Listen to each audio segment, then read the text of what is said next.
Hi guys. Tonight we settle into the endless sweep of a frozen North American plain. You can almost feel the sting of the wind on your cheeks, sharp as a knife, while your boots crunch through drifts that seem to swallow your legs whole. Every breath you pull in is so cold it feels like glass shards dancing in your throat. And as you stand there, surrounded by this brutal expanse of white and grey, you can't help but wonder, how did anyone manage to sleep here without simply turning into a human icicle by dawn? Honestly, you probably wouldn't survive this night, not without some serious tricks up your sleeve. So, before you get comfortable, take a moment to like the video and subscribe, but only if you genuinely enjoy what I do here. And I'd love to know where you're tuning in from, so drop your location and your local time in the comments. Now, dim the lights. Your eyes adjust to the dim horizon where the snow meets the sky, the whole landscape muffled and hushed under its blanket. There is no traffic hum, no glow of cities, only the rasp of wind dragging itself across the flat plain. A line of smoke curls upward in the distance, defying the elements, and you find yourself drawn toward it. Each step is heavier than the last, your breath already frosting your lashes, but still you move toward that faint promise of warmth. You imagine the people who lived here centuries ago, people who knew the cold intimately, yet still managed to build homes that turned this frozen wilderness into something survivable. The snow presses against your boots, creaking like old wood with every stride, and your ears ache from the icy wind. In your mind you trace the history. Entire nations of Native Americans who lived through winters harsher than what you're enduring in this little stroll. One fact often overlooked is how ingenious their shelters were. Not just basic tents, but carefully engineered systems of hide, wood, and fire, tested by generations who couldn't afford failure. The mainstream historians point out that buffalo hides, sewn together in thick layers, were an essential barrier against the wind, more effective than the flimsy canvas Europeans later tried to use. It's not just a detail, it was life or death. You pause, squinting at the faint smoke ahead, and think about a more curious piece of trivia. Some tribes actually smeared the outer hides with mud or clay when storms were fierce, creating a crust that froze solid and acted like natural plaster. It's quirky, almost counterintuitive, adding wet material in sub-zero weather, but the hardened shell turned into insulation, not unlike a primitive igloo wall. This kind of adaptation reminds you that ingenuity wasn't a luxury out here. It was the only way forward. As you keep walking, the air seems to thin, or maybe it's just your chest tightening from the effort. The wind keeps asking the same question: how do you last a night in this? Scholars still puzzle over whether such shelters alone were truly warm enough without the constant aid of communal fires. Some argue the tents were so drafty that people relied heavily on sheer numbers, while others insist the design itself, angled walls, tight seams, venting flaps, was surprisingly efficient. The truth may lie somewhere in between, an imperfect balance of architecture and shared endurance. You let your imagination slip further, picturing the way your own body would crave warmth now if you had to spend the night. You'd shiver until exhaustion set in, teeth clacking like a percussion line, and eventually your muscles would give out. That's the reality of exposure. Your body can't win against nature without clever tools. And it's here, in this vast openness, that you realize how extraordinary it was for native peoples to not just endure but to thrive, to raise children, to hold ceremonies, to laugh and dream, while the wind outside clawed at their shelters. The smoke trail looms larger now, clearer, thicker, a sign of life against all odds.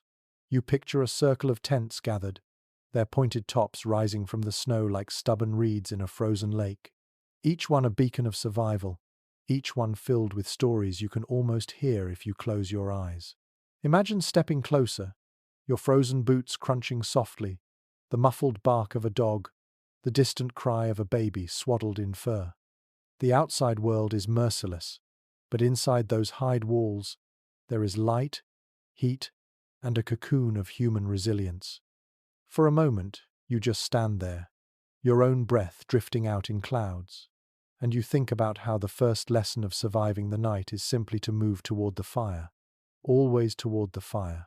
The tents ahead promise more answers, but for now, you hold on to the thought that clever hands, clever hearts, and an unbreakable will have turned this impossible plain into a place where people lay down at night, closed their eyes, and actually found rest.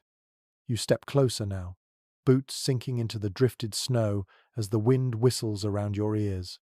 The trail of smoke thickens, and soon the outline of a small village appears, tepees clustered in a circle like guardians against the howling plain. Each structure stands defiant, tall, and purposeful, its hide covering drawn snug against wooden poles that pierce upward into the sky. You feel a sense of invitation, as if the circle itself says, "Come inside, traveller. You don't belong out there." Villages on the winter plains weren't scattered at random. They were often built in a circle, with openings carefully arranged so that the harsh prevailing winds couldn't blow straight through. Mainstream historians have pointed out that this circular planning wasn't just spiritual, it was practical. The design let families shelter each other, their tepees bracing the storm as one body rather than individual vulnerable shelters. And as you trudge into that circle, you notice how the snow itself has drifted high against the outer walls, forming a natural buffer that makes the inner world just a little less cruel. A curious little detail comes to mind. In some winter encampments, people even let snow pile deliberately against the lower edges of the hides. Instead of constantly shoveling it away, they understood that snow could act like a quilted blanket. The drifts became walls in themselves, muffling the roar of the wind outside. It's a quirky trick, using the very enemy that freezes you as a shield to keep you alive. And you can almost hear an elder chuckling softly, telling a child that the snow isn't always the enemy. Sometimes it's a friend. Yet scholars continue to debate how much of this setup was intentional and how much was simply the luck of weather. Did native builders design their settlements to harness drifting snow, or did they merely adapt as conditions forced them? There are arguments on both sides. Some archaeologists insist the layouts show deliberate engineering, while others suggest the evidence is too patchy to prove intent. You stand in the middle of the circle and feel that unresolved question like a whisper on the wind. Planning or improvisation? The scene around you grows clearer. Dogs skitter between tents, leaving tracks that lace across the snow. Children's laughter drifts on the cold air, muffled by the fur they wear. From a distance, it's easy to romanticize, but if you step inside those walls with your modern lungs, you'd feel the sharp edge of survival pressing constantly at your back. No one here could afford to let their guard down entirely. The tents were close together not just for warmth, but for safety. At night, wolves might prowl, enemy raiders might test the camp, and the circle itself, enclosing the people like clasped hands, became both shield and symbol. You notice how each tepee has its entrance turned slightly away from the wind, never facing directly into the storm. You picture families ducking in, brushing off snow, stomping their moccasins before slipping inside. And you realize that even the smallest detail, direction, placement, order, was part of the survival game. Nothing here was casual. Your imagination keeps filling in the gaps. You see women tightening the cords that lash the hides, checking for gaps where drafts might sneak through. Men carry wood, shoulders straining under frozen logs cut from far-off river groves. And all the while, smoke continues to rise, the lifeblood of the camp. Inside every lodge, a fire glows like a heartbeat. Together, those little fires create a constellation of warmth against the night. Step by step, you wander through the encampment. You hear low voices, smell roasted meat mingling with smoke, and feel the way the cold weakens as the walls close in around you. This circle is no accident. It is architecture, born of necessity, born of memory, passed down from countless winters before. You almost envy the certainty of these people, who knew exactly where to pitch a home when the world outside was trying to kill them. For a moment, you look up. The poles of each lodge pierce the sky like skeletal fingers, and snowflakes spiral down between them. You realize that here, in this circle, You're not just safe from the storm, you're also inside a story, one that stretches back centuries. You are walking among people who turn nothing but hides, wood, and willpower into survival. The circle holds you, and for tonight, you belong. You stoop at the flap of one of the lodges, brushing off snow clinging to your shoulders, and slip inside. At once, the world changes. The scream of the wind vanishes into a dull hush, and the cold slackens, as if it can't quite find you here. Instead, you are greeted by a darkness that feels alive, a womb-like space stitched from hides and warmed by firelight. Your eyes take a moment to adjust to the dim glow at the center, flames licking upward, smoke curling lazily through the vent above. The air smells of wood smoke and tanned leather, faintly sharp with resin from the pine that burns. You feel it cling to your hair, to your clothes, the way all who lived here would carry that scent everywhere. There's a softness underfoot, too. Rush mats or furs spread across the frozen ground keep you from touching bare earth. You let yourself sink down, feeling how the hides absorb sound, how the layers dull the roar of the outside world into something distant and almost manageable. Mainstream accounts describe this central fire as the heart of every lodge, a constant presence. It wasn't just about cooking, it was survival. The fire warmed, yes, but it also controlled moisture, drying hides and keeping bedding usable through long months of frost. Archaeologists have found layers of charred earth at old campsites, evidence of fires that burned continually for weeks or months. Without that central flame, the lodge would collapse into damp cold, unlivable. There's a more curious little observation that creeps into your mind. Early European visitors sometimes complained that the smoke inside these lodges made their eyes water so badly they could hardly breathe. And yet the families living here didn't seem bothered. Some scholars suspect they simply grew accustomed, their lungs toughened by years of breathing wood smoke. Others suggest clever placement of smoke holes, adjusted with each gust of wind, vented better than outsiders realized. Either way, you picture yourself squinting through a haze while the people around you laugh at your watery eyes. It's a quirky detail you suffer. They thrive. And still there's disagreement. Anthropologists continue to argue over just how effective these smoke holes were in regulating air. Were they marvels of design, carefully oriented to prevailing winds, or were they little more than constant nuisances, letting in drafts as much as they vented smoke? The evidence is frustratingly elusive. You tilt your head back, staring at the faint shaft of daylight where the smoke drifts upward, and feel the weight of that unanswered question pressing on your chest along with the haze. Yet even with the sting in your eyes, you can't deny the coziness of this space. Around you, families cluster close. Children curl up under blankets of fur, their soft breathing mingling with the crackle of the flames. You hear the shuffle of a woman adjusting hides at the entrance, tugging them tighter against a new gust outside. A man pokes the fire, sending sparks into the dim rafters, while the air warms enough for you to unclench your shoulders. The cold is still here, but softened, muted, kept at bay by a fragile balance of fire and fur. Your senses take over. The hiss of sap as a log burns, the rustle of skins overhead, the low murmur of voices exchanging words you can't quite catch. You realize that for the people who lived this life, the lodge wasn't just a shelter, it was a cocoon where the outside world couldn't reach. In the middle of endless blizzards, inside this dim circle of light, life felt possible. And maybe that's the secret, you think, as your gaze drifts into the fire. Survival here wasn't about defeating winter. It was about bending the season to your will, creating little worlds where you could close your eyes, breathe through the smoke, and actually sleep. You curl deeper into the furs, eyelids heavy, and realize this lodge, with its darkness, its warmth, and its eternal fire, makes the impossible feel almost comfortable. The longer you sit inside the lodge, the more your eyes adjust, and the glow of the flames sharpens the details around you.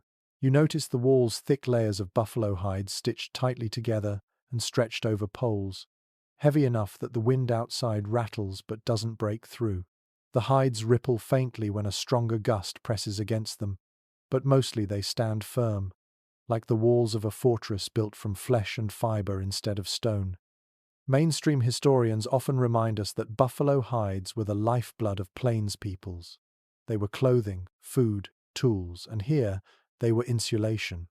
Each winter, entire communities worked tirelessly to prepare new hides, scraping and softening them until they could be sewn into immense coverings. A single teepee might require as many as 14 buffalo skins, stitched with sinew so tight that the seams themselves acted like barriers to the cold. The result wasn't perfect, but it trapped warmth the way a down parka does today. You lean closer, fingertips brushing the inside of the wall. The hide feels stiff, cool at first, but you realize it is thick, far thicker than anything you're used to in modern tents. The texture is rough where it hasn't been smoothed, but solid. And you think of a quirky little tidbit recorded in old journals. In the deepest winters, some families doubled their coverings, draping extra hides over the outside like giant blankets. Visitors claimed the lodges looked bulky and lopsided, but those doubled walls created a thermal cocoon, even if it made the structures harder to move later. You imagine the lodges waddling across the plains like giant buffalo themselves when it was time to migrate. Still, scholars debate whether these buffalo hide coverings were as draft-proof as oral histories suggest. Some researchers argue that smoke-blackened hides stiffened and cracked, leaving gaps where icy air crept in. Others counter that skilled women constantly maintained them, replacing panels, patching holes, and tightening cords so the lodges stayed resilient. The question lingers: were these tents warm havens by design, or did they demand constant vigilance to keep the cold out? The fire flickers, and you watch how its light dances across the seams. The shadows emphasize just how carefully each piece is joined, an artistry as much as a necessity.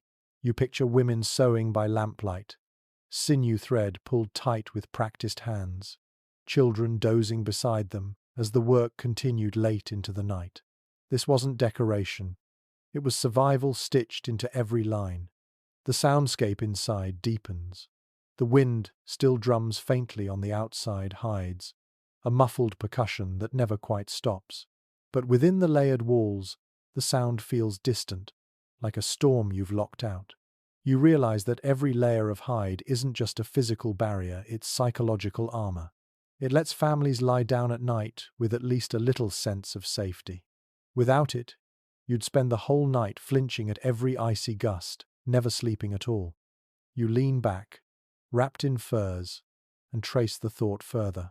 Imagine stepping outside into a snow-swept plain at midnight. The wind claws, the stars blaze cold above, and your body screams to retreat. Now imagine slipping back inside, pressing the flap shut, and feeling the thick hide close around you like a protective hand. That contrast, death inches away, warmth within reach, is the essence of this life. And so you understand. Buffalo hides weren't just fabric stretched over poles. They were the line between life and oblivion, as vital as breath itself. Each time the wind rattles the walls, you hear them answer back, steady and defiant. And as you drift closer to sleep, the hides hum with their own message. We hold, we endure, we keep the night outside where it belongs. You shift slightly, sinking deeper into the lodge, and notice something subtle beneath you. The bedding isn't flat on the earth, it rises a little, as if the floor itself has grown a soft mound. Your fingers brush the edge, and you realize the sleeping platforms are lifted above the frozen ground. In a world where every ounce of heat mattered, this small detail made the difference between shivering all night and actually resting. Mainstream historians often point out that many plains and woodland tribes built bedding frames from willow or other flexible branches, lashed together to create low cots. On these, families piled furs, grasses, or woven mats, keeping their bodies from lying directly on icy soil. Cold seeps up relentlessly from the ground, leaching warmth faster than any draft from above, and these raised beds were simple yet ingenious defenses. If you've ever gone camping without a sleeping pad, you know that feeling. The cold ground doesn't just chill you, it steals from you. There's an odd little tidbit about how people sometimes lined their platforms with fresh-cut cedar or pine boughs, not only for cushioning but for scent. Imagine drifting to sleep wrapped in fur, your nose filled with the crisp tang of evergreen. Some accounts even mention that the smell was considered protective, almost spiritual, warding off illness and bad dreams. A curious crossover between practicality and belief. You don't just want warmth, you want comfort for the spirit too. And yet scholars still argue about how universal these raised beds were. Were they standard across winter lodges, or luxuries reserved for those with enough resources? Some anthropologists suggest only certain tribes consistently built them, while others relied more on thick layers of hides laid directly on earth. The truth is murky, and the archaeological traces, bits of wood, patches of matting, don't always survive the centuries. So you sit here, wondering if you're perched on a common bed of the time, or on something a little rarer. The feel of it is convincing, though. You shift your weight, and the woven frame flexes slightly, creaking like an old rocking chair. The firelight flickers across the platform, catching the outlines of furs layered thick. You can almost imagine a family curling up together here. Children tucked between parents, a grandmother muttering softly, everyone packed close, not just for warmth, but for reassurance. Above them, the smoke spirals lazily. Beneath them, the cold waits, unable to breach the simple magic of willow rods and layered hides. Your senses keep pulling you deeper. The fur beneath your hand is dense and soft, maybe wolf or bear, still carrying the faint musk of animal life. The air is warm enough that you can relax your jaw, stop clenching against the chill. You listen to the fire's low crackle, feel the rise of heat drifting upward, and recognize how cleverly all the parts work together. The hides above, the bedding below, and you suspended between, cocooned from the ice. It's easy to forget how fragile that balance is. If the bedding rots from damp, if the fire goes out, if the hides tear, the cold will return in a heartbeat. But for now, here inside this winter lodge, the raised platform feels like a small throne of survival. It elevates you not just above the ground, but above the constant fear of freezing. And as you ease yourself back, staring into the firelight, you realize the lesson hidden in these wooden frames. Sometimes the simplest lift, just a handspan above the ground, is what keeps you alive through the longest, darkest nights. You lean back on that raised platform, pulling the nearest covering across your chest, and feel the heavy weight of fur settle around you.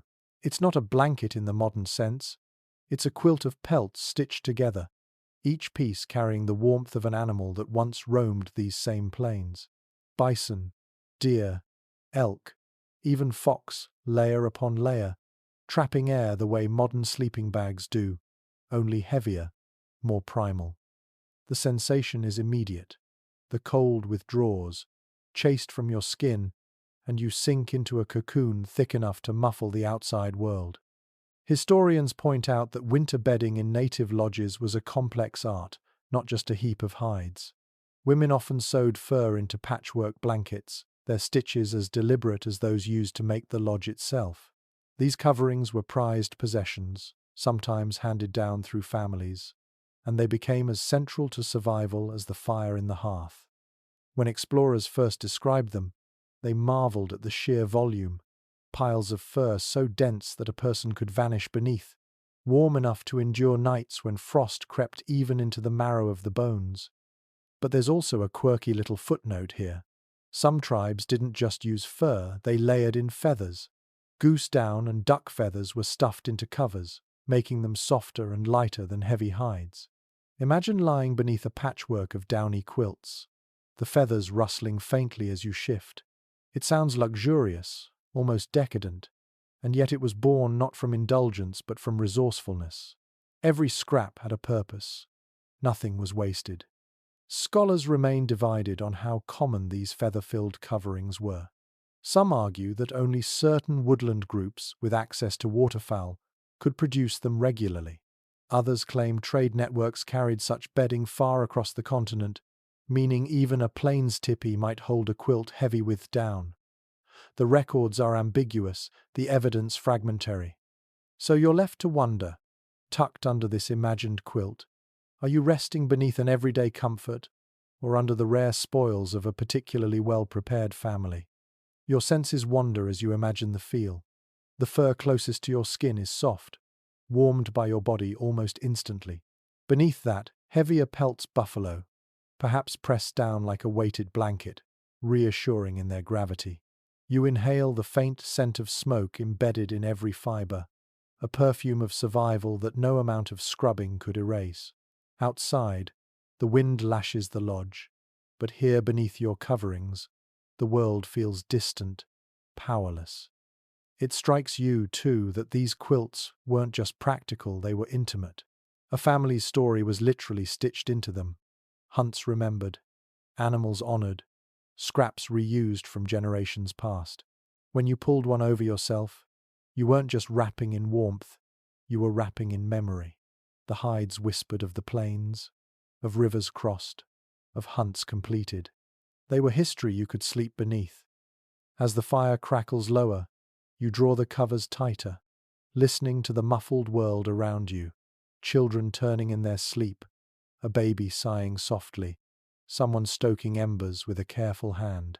The fur absorbs the sounds, the feather lining dulls them further, and soon you're drifting in a silence as thick as the quilts themselves. And that's the real marvel, you realize. These coverings weren't simply about keeping death away. They created a world soft enough, warm enough, to let dreams arrive. They gave families the chance not just to survive winter nights, but to actually sleep, to rest deeply enough that they could rise in the morning and face another day on the unforgiving plains. The fire in the center crackles, sending a last spray of sparks upward, and you realize how precarious this warmth truly is. Without it, every fur, every hide, every feather loses its power. Heat is the lifeline, and keeping that lifeline alive through the long hours of night isn't something left to chance. You picture the rhythm of winter nights in the lodge. Someone always awake, someone always tending, because the fire cannot be trusted to watch itself. Mainstream historians often describe this as a shared responsibility within families or bands. Nighttime fire duty rotated, sometimes informally, sometimes with a set order. One person would wake every couple of hours to feed the flames, stir the embers, and ensure the smoke holes stayed clear enough to vent. It wasn't glamorous work, it meant rising from warm furs, blinking against smoke, fumbling for logs with fingers stiff from cold. But it kept the rest of the household safe.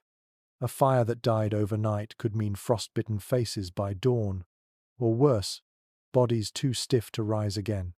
There's an odd, almost endearing detail you recall from some frontier accounts.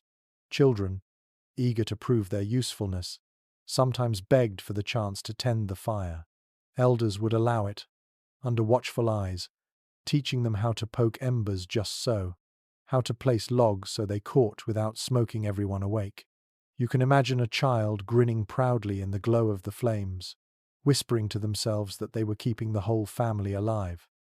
A quirky, almost heartwarming reminder that survival wasn't just duty, it was also a way of learning responsibility from the smallest age.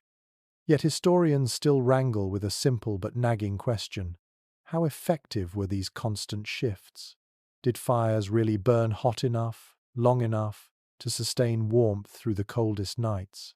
Some argue that the hides and bedding alone carried much of the load, with the fire serving more for cooking and comfort. Others insist that without vigilant tending, frost would creep in relentlessly. The debate continues, smouldering like the embers themselves, unresolved but endlessly fascinating. You let yourself imagine one of those shifts. You stir in your bedding, your breath fogging in the dim air.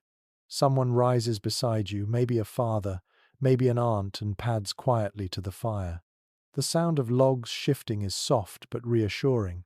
Sparks flare, shadows leap across the lodge walls, and warmth pushes back against the chill seeping from the earth. You relax again, knowing someone else is watching. The watchfulness itself becomes part of the lullaby. The fire has its own personality here. It hisses when damp wood meets heat. It roars when a log catches properly. It sighs into embers when left too long alone. You can almost hear it complain when ignored, or purr when fed. And like every living thing, it needs caretakers. The rhythm of tending the poke, the shift, the small exhale of smoke becomes the background music of winter nights. You lie back under your furs and let the warmth creep into your bones. The flames, though modest, give the illusion of safety, and the knowledge that someone is always rising, always feeding the fire, lets you drift towards sleep without the weight of worry. Out here, on a plane that could kill you with a single lapse, that trust is worth more than any quilt or covering. And so you learn that survival in the lodge wasn't silent endurance.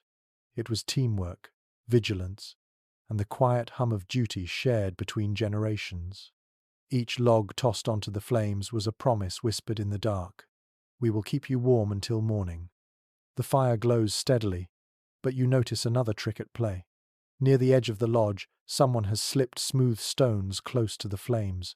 They lie there quietly, heating in silence, gathering energy as if they're storing the day's sun. A little later, one is lifted carefully with wooden tongs and tucked beneath bedding, hidden under layers of hide. At first you think it's nothing, but then you realize these stones are miniature suns, placed close to sleeping bodies to radiate heat through the long dark hours. Historians have pointed out how widespread this practice was among indigenous groups who endured bitter winters. Stones, especially river rocks rounded and hardened by water, could withstand intense heat without cracking.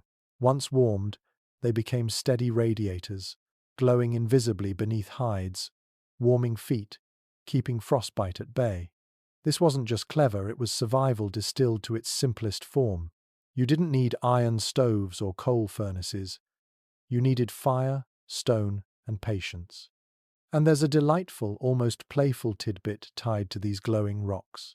Some families wrapped them in cloth or bark before slipping them into bedding.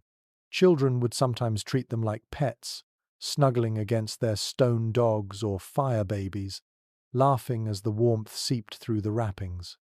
Imagine drifting to sleep with a heated rock tucked at your toes, primitive, yes, but in its own way, not so different from a modern hot water bottle. Still, archaeologists puzzle over just how common this trick was. The absence of written records leaves room for debate. Did every winter lodge rely on heated stones, or was it a practice only when fuel was abundant enough to spare? Some scholars argue that wood scarcity might have limited it, while others believe the sheer necessity of warmth made it a near-universal tactic. The arguments swirl like smoke, never quite settling. You watch in your imagination as the rocks are placed, one at the base of a bed, another near a child's cradle, another under a grandmother's mat.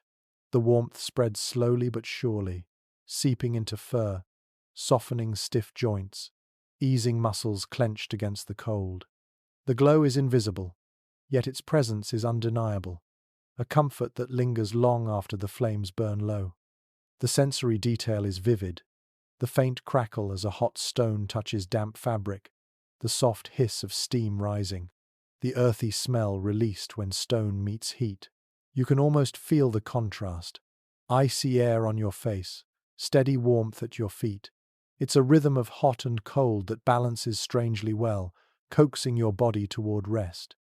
And in that moment, you realize how resourceful these families were. Nothing was wasted, not even the stones scattered across riverbanks. Everything around them, the earth, the animals, the air, was pressed into service, turned into a partner in survival. What feels like improvisation is actually deep knowledge, honed through centuries of trial and memory.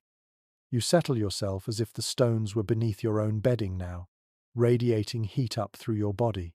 The wind outside rattles the lodge, the fire sighs low, and yet the warmth lingers, secret and steady. It is enough to let you relax, enough to let eyelids droop, and you can almost hear a quiet voice from the past reminding you, when the night is long, even the stones themselves can be convinced to keep you company. The fire flickers lower, stones radiate their stored heat, and yet another layer of protection is working outside. You picture the snow itself, piled high against the base of the lodge, like a white blanket draped by nature's own hand. At first it seems absurd. Snow is the enemy, the biting edge of winter. But here, it becomes an ally. Packed tightly, the drifts press against the hides and seal the base, cutting off drafts and muffling the constant howl of the wind. Historians often note that many native communities didn't rush to shovel snow away from their lodges. Instead, they allowed it to bank naturally, sometimes even encouraging it. The science is simple. Snow, when packed, holds trapped air that acts as insulation. It's the same principle that makes igloos surprisingly warm inside, even though they're built from ice. By winter's deepest nights, the base of a teepee could look half buried, and yet those drifts were not a danger, they were a wall of protection. One quirky little detail comes from oral traditions describing how children would sometimes burrow into those snowbanks during the day, carving little tunnels and caves for play. Parents might scold them for letting in too much cold, but at the same time, they knew the snow itself wasn't a threat if respected. In fact, the muffled quiet inside such burrows was oddly comforting, like being inside a secret den. You imagine a child sneaking back in, cheeks red, hair dusted with frost, carrying that same muffled silence back into the lodge, as if it were treasure. But scholars still disagree on how intentional this use of snow was. Did families really plan their lodges to harness snowdrifts, or did they simply adapt to what winter handed them? Some argue the encampments were sited in places where drifting was predictable behind hills, near riverbanks, while others believe the snowbanks were more accidental than engineered. The debate lingers, just as the snow itself lingers long after storms have passed. Inside the lodge, you feel the difference. The wind rattles above, but at your feet the air is still. The packed snow has become a barricade, forcing drafts to climb higher before slipping in. The sound changes too. The storm's roar outside is muted into a low hum, like distant ocean waves rather than immediate assault. It's strange, almost soothing, to know the same snow that can bury you alive is also what lets you rest. You let your senses lean into it, the muffled quiet, the way your breath seems steadier, the strange comfort of knowing walls are thickened by nature itself. Snow has turned from enemy to blanket, from killer to caretaker. You close your eyes and think of how resourceful the people here were, how they refused to see only danger in their world. Instead, they found allies in the most unlikely places, allies that would keep them alive when the night stretched endlessly on. And so, as the wind keens above and the fire sighs low, you feel the snow pressing against the lodge like a gentle hand. Outside, it is fierce and merciless. But here, wrapped in hides and blanketed by snow, you find the quiet possibility of sleep. The night grows deeper, and though the fire smoulders and the hides hold strong, the real warmth comes from something more intimate. You glance around the lodge and notice how closely everyone lies together. Children pressed between parents, elders curled beside grandchildren, dogs tucked in at the edges, bodies forming a patchwork of warmth as effective as any fur quilt. Out here, heat is shared. Survival is a group project. Historians remind us that communal sleeping wasn't just convenience, it was necessity.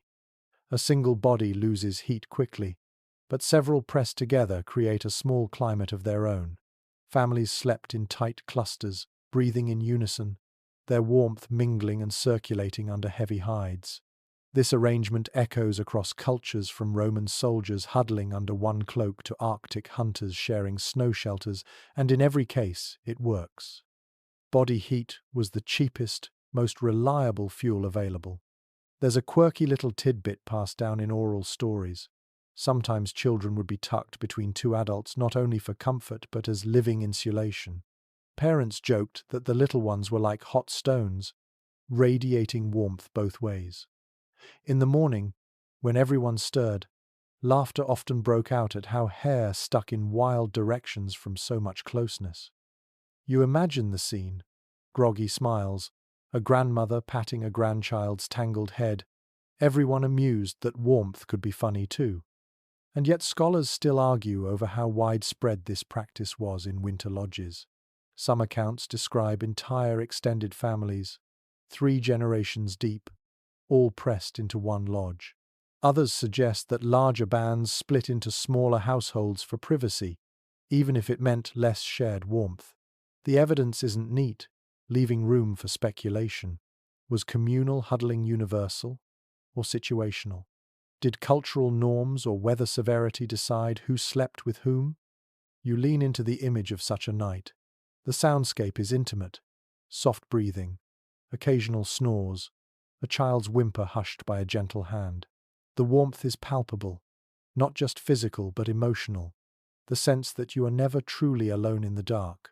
The fire may falter, the hides may flap, but human bodies together create a sanctuary no storm can fully breach. Your own senses fill in the gaps. You feel the press of fur against your cheek, the slow rhythm of someone's chest rising beside you, the faint smell of skin warmed by smoke and animal fat. It isn't glamorous, but it is deeply human, the way survival often is. In this closeness, trust is unspoken, everybody depends on everybody else, and nobody pretends otherwise. And as you lie there, eyes heavy, you realize that the warmth you feel isn't just heat, it's kinship, it's memory, it's the reminder that survival isn't solitary. It's shared breath, shared space, shared nights. Out here, in the endless snow, the warmth of a body beside you is the difference between freezing and waking to another day. The fire burns steady, the quilts of fur hold tight, and yet your attention drifts to the smallest figures in the lodge, babies. In a world this cold, where even adults risk frostbite in minutes, how did tiny bodies survive the night? You watch as a young mother lifts her infant from her side, the child swaddled tightly in layers of fur and moss, nestled into a cradle board that is more than just a carrier. It is a tiny fortress against the cold. Mainstream historians emphasize that cradle boards were essential tools of survival. A baby bound in one was not left bare to the winter air. Beneath the wrappings, absorbent moss lined the frame, working like a natural diaper while adding insulation. Furs wrapped around the whole structure, sometimes lashed with hide thongs so no draft could sneak in. It was practical, yes, but also ingenious. That small, rigid board kept the infant warm, dry, and protected, even on nights when the cold rattled the very bones of the lodge. And then there's a quirky tidbit that surfaces from some frontier accounts. In particularly, cold nights, parents sometimes tucked heated stones carefully wrapped near the foot of the cradle board. Others say they placed the entire cradle board close to the mother's side, sliding it beneath the same coverings so her warmth radiated into the infant's cocoon. Imagine the odd sight of a rigid, fur-wrapped bundle pressed right up against its mother, both breathing in sync, 2 lives tied together by the simplest of arrangements.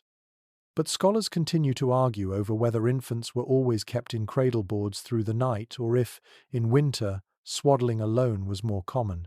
Some anthropologists argue that cradle boards limited flexibility, making it harder to keep a baby warm with shared body heat. Others counter that the careful layering and moss lining were precisely what made them safe in such climates. The archaeological record naturally leaves no infant bedding behind, and so the debate lingers unresolved. You imagine the sensory details of such a scene. The mother's breath curls over the fur, misting in the low firelight. The baby shifts faintly, but no cry comes, the swaddling soothes, the warmth holds steady. You notice the faint scent of cedar bark woven into the wrappings, a touch believed to bring both health and spiritual protection. The cradle board itself leans slightly at an angle against the mother's bedding, tilted so the infant feels cradled as if still in arms. And beyond practicality, the cradle board carries cultural weight. It symbolizes belonging, the child tied both physically and spiritually into the community. When the family lies down to sleep, they do so knowing the smallest among them is held fast, safe against the winter. It isn't just about survival, it's about trust, about the continuity of life, even when the night presses hardest. As you watch the mother settle back, her hand brushing gently across the swaddled fur, you feel a hush settle in the lodge. The fire crackles, the hides flex faintly, but here in this corner, the quiet warmth of a newborn radiates more powerfully than the flames, and you realize that survival isn't measured only in how adults endure, but in how the most fragile lives are carried through the storm. Your gaze shifts from the cradleboard to the edges of the bedding, where movement stirs in the dim light. A dog stretches, shakes its fur, and circles once before, curling back into a ball at someone's feet. Another lifts its head, ears twitching at the wind outside, then drops it again against the furs. You realize with a smile that even here, in the bitterest season, dogs are not just guardians or hunters, they're blankets. Historians point out that dogs were the first domesticated animals in the Americas, long before horses arrived with Europeans. For native families, they were companions, workers, and sometimes dinner bells. But on winter nights, they served another vital role: living heaters. Their thick coats, bred to withstand the cold, gave off warmth that humans could borrow. People didn't simply tolerate dogs in the lodge, they welcomed them onto bedding, especially near children's feet. That warmth could mean the difference between shivering through the night and waking comfortably. There's a quirky tidbit recorded in oral accounts. Some children had a favorite dog they insisted on sleeping beside, treating it like a personal heater. Parents indulged them, knowing the dog's loyalty and body heat both had their uses. One story even mentions that families joked about which dog was the warmest blanket, as if competing for the prime spot beside the fire. It turns the harshness of survival into something almost playful, where necessity meets affection. And yet scholars still debate the extent of this role. Were dogs consistently allowed to share bedding in every tribe, or was it more situational? Some anthropologists argue that concerns over fleas or hygiene may have limited this practice, while others counter that, in the brutal cold, practicality always outweighed scruples. The evidence, as usual, is mixed, leaving the question open-ended. Still, you can imagine the sensation clearly. The dog at your feet radiates steady warmth, its breathing slow and comforting. The faint scent of animal musk blends with smoke and hide, earthy but oddly reassuring. The weight of its body pins the fur down, keeping drafts from sneaking under. You stretch your toes against its side, and it shifts closer, as if instinctively guarding you from the cold. Beyond warmth, there's companionship in this arrangement. Dogs weren't just animals, they were part of the household, woven into the daily rhythm of survival. Their ears pricked at danger, their bodies warmed the bedding, their presence offered a sense of security in the dark. Out here, in a world where wolves howled just beyond the circle of light, a dog inside the lodge was more than comfort. It was reassurance. The fire pops, the wind keens faintly at the smoke hole, but you hardly notice. Between furs, family, and the steady warmth of curled dogs, the night feels less threatening. You find yourself sinking into that timeless bond, marveling that something as simple as a loyal animal could tip the balance between fear and rest.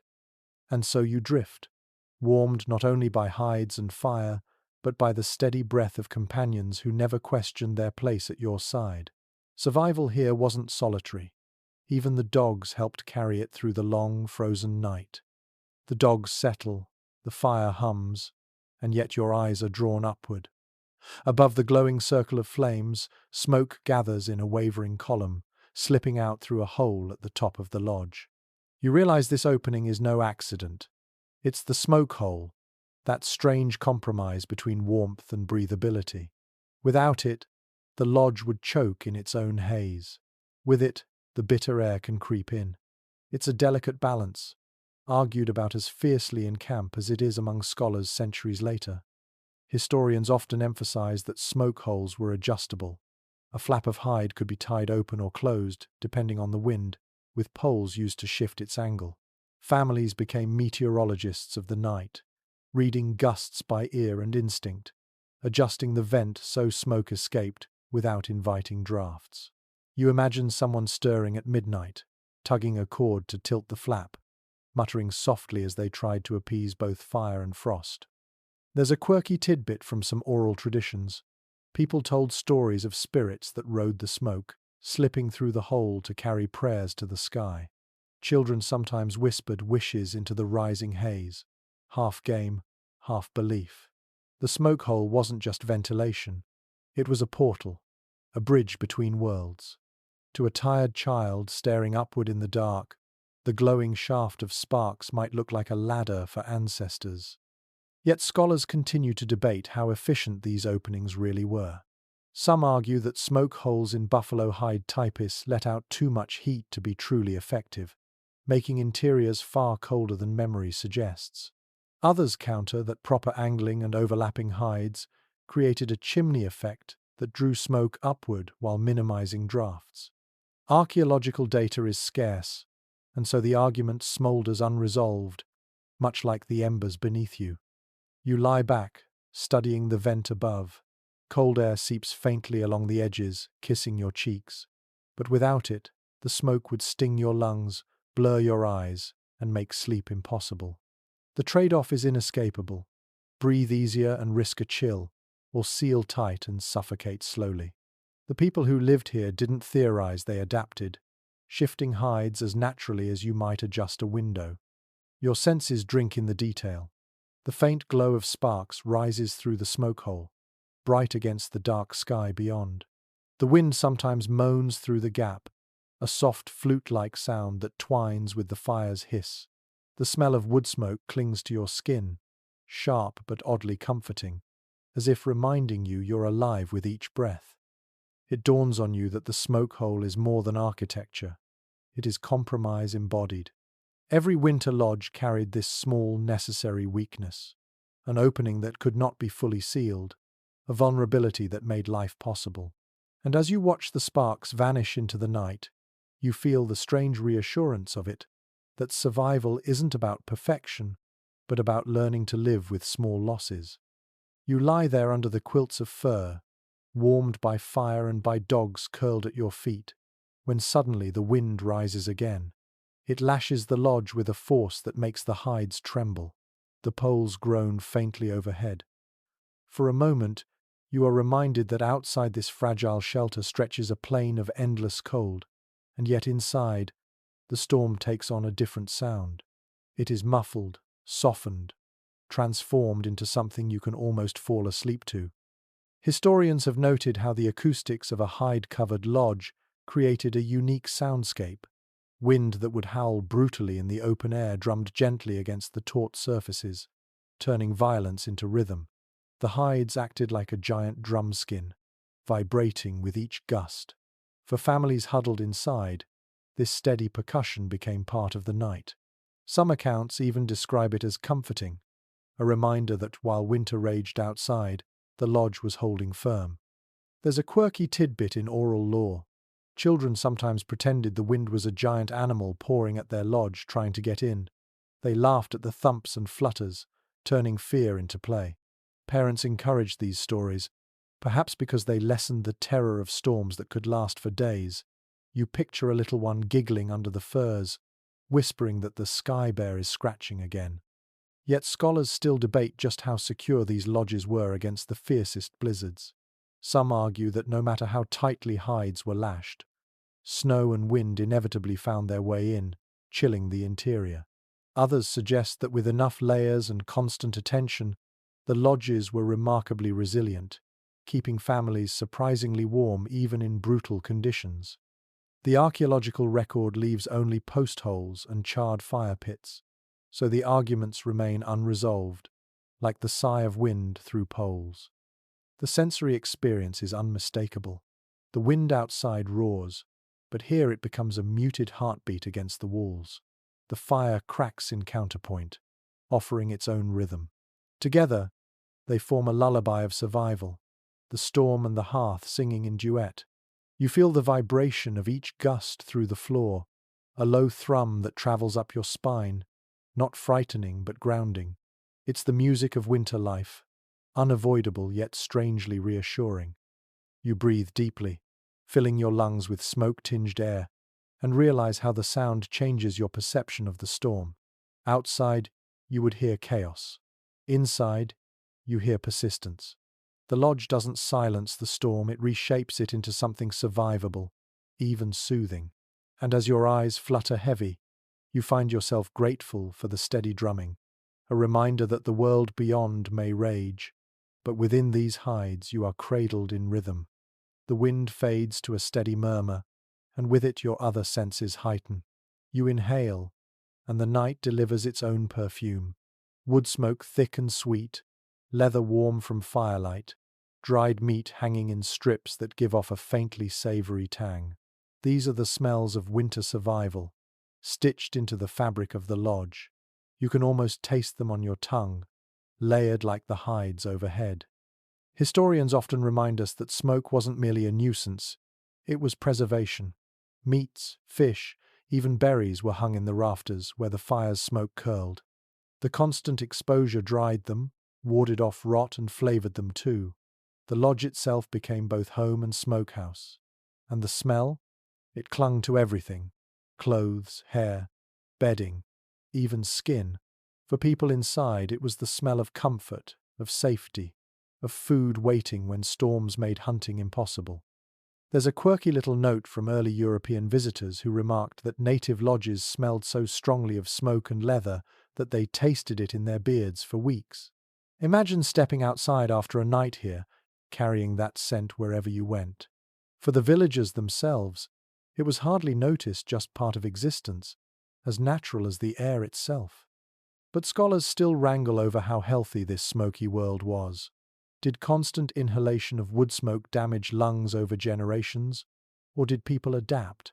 Some argue high mortality from respiratory illness hints at the cost, while others suggest resilience was greater than we assume. Without medical records, it remains an open-ended question, lingering in the haze above the embers. You close your eyes and let the scent fill you more deeply. Smoke curls into your hair, rich and resinous. The hides around you give off an earthy musk, softened by age and use. From the corner, a faint sweetness drifts, perhaps dried berries hung in a pouch, their sugars caramelized by heat. The air is thick, layered, textured, every breath carrying the story of the lodge. For the families living here, those smells weren't just background, they were reassurance. If the lodge smelled of smoke, the fire was alive. If it smelled of meat, there was food to share. If the hides gave off their musk, the walls were intact, holding strong against the storm. Even your sense of smell became part of survival, part of the nightly inventory that told you, without words, that you were safe. And so you settled deeper under your furs, eyelids heavy, lungs filling with the rich perfume of wood and hide. Outside, the storm is scentless, blank, merciless. Inside, the world is saturated, comforting, alive. It is not perfume in the modern sense, it is the smell of endurance, of life that refuses to yield. The smells linger thick in the air, but soon another layer of the night's survival emerges. Sound not from storm or fire, but from human voices. As the lodge quiets, you hear an elder begin to speak. The words are low, deliberate, the cadence rising and falling like the crackle of embers. Around you, children lean closer, eyes half-lidded but ears wide open. Stories fill the darkness as surely as warmth fills the furs. Historians emphasize that storytelling was central to winter life. Long nights, when work was done and storms kept families indoors, became seasons of oral history. Myths, genealogies, hunting tales, trickster stories all passed from voice to ear, ensuring that nothing important was lost. Survival wasn't only about body heat, it was about memory, identity, continuity. Without these tales, the cold nights would swallow more than just warmth, they would swallow meaning. And here's a quirky little tidbit you might not expect. Some tribes believed children would sleep more peacefully if the last words they heard at night were stories of heroes or animals. Mischievous creatures like coyote or raven made perfect bedtime company. Imagine drifting off while someone describes raven stealing light from the sky, or coyote tricking stronger animals with his cleverness. Laughter mixed with yawns, and dreams picked up where the story trailed off. Yet scholars still discuss how much of these tales were strictly for children, And how much were community lessons disguised as entertainment? Were winter stories merely to pass the time, or were they structured teaching moments? Some argue they were mnemonic devices to preserve complex histories. Others claim they were deliberately moralistic. The line between entertainment and education blurs, as it often does in oral traditions. You listen more closely. The elder's voice hums steady, the firelight flickering across lined features, hands gesturing slowly. Each pause hangs heavy in the air, filled with expectation. A child giggles at a familiar part of the story, and an adult shushes gently, though a smile tugs at the corner of their lips. The rhythm is hypnotic. The hush of voices, the occasional bark of a dog outside, the snap of resin in the fire. Your senses absorb it all. The cadence of the story seeps into your breathing, slowing your chest. The warmth of the bedding fuses with the warmth of words. You realize how powerful this ritual was. Stories softened the mind, making the cold less sharp, the night less threatening. By the time silence returned, people weren't lying awake listening to the storm, they were already wandering the dream worlds the elder had opened for them. And so you let yourself drift, hearing a tale that is both ancient and immediate, a tale that turns the darkness itself into company. In this lodge, winter nights aren't empty. They're full of voices, memory, and the gentle magic of words that lull you into dreams. The elder's story fades, leaving behind a hush as soft as the furs wrapped around you. Yet the lodge is never entirely silent. From a corner comes the slow, steady thump of a drum. Not loud, not ceremonial, but gentle like a heartbeat extended into the night. Someone taps it idly, the rhythm slow enough to merge with breathing. Around you, bodies adjust, exhale, and begin to follow that sound into sleep. Historians note that rhythm played a role not just in ceremonies but in everyday life. A drum's pulse, or even the repeated sound of someone humming, could help calm a restless night. The Plains peoples understood that humans sync unconsciously to rhythm. By aligning breath and heart to steady beats, you could coax yourself and your children towards sleep. In winter lodges, where storms rattled the hides and fear might otherwise keep eyes open, rhythm created peace. And then there's a quirky little detail. Some accounts tell of women rocking cradleboards against the floor in time with their own heartbeat. The babies would quiet, lulled by the combined thump of wood and flesh. Travelers sometimes mistook this for formal music, when in truth it was as practical as a lullaby. Imagine that sound, the soft double thud of a mother's chest, and the cradleboard against the earth, perfectly matched. A primitive, yet profoundly human metronome. Still, scholars debate whether such night drumming was widespread practice or just occasional. Was it a routine, a nightly ritual in many lodges, or was it reserved for restless evenings when storms howled too fiercely for easy sleep? Some ethnographers argue that continuous rhythm was central, others suggest its romanticized memory. The truth likely shifts like the drumbeat itself, sometimes steady, sometimes absent. Your senses lean into it. You feel the vibration more than you hear it. Low, resonant, traveling through fur, hide, and bone. It mingles with the crack of the fire and the faint moans of wind at the smoke hole. Your chest begins to match it, breath deepening, shoulders loosening. The entire lodge breathes as one, a small community synced to a beat as old as time. You let your imagination stretch outward. Perhaps in another lodge nearby, another drum hums, another family drifts into rhythm. Across the camp, scattered circles of fire and hide, 100 small heartbeats join in an invisible chorus. The storm rages outside, but inside, the night belongs to rhythm, to steady sound that softens the edges of fear. And as your eyelids sag, you realize this was part of survival too, not just heat and hides, but sound. A heartbeat carried into wood, a reminder that life continues, steady and strong, even in the depths of winter. In that thrum, you find comfort, and in that comfort, you find sleep. The drumbeat fades, replaced once more by the quiet shifting of bodies beneath furs. The fire hums low, the dogs sigh, and yet within the stillness of the lodge there remains an invisible structure, an arrangement that shapes where each person sleeps. You look around and notice it isn't random. Men lie closer to the walls, where drafts may creep in and where a watchful ear can catch any sound beyond. Women and children cluster in the heart, pressed close to the warmth, cocooned in the safest place. It is a pattern repeated across winters, written into survival itself. Historians often describe how gender roles extended even into sleep.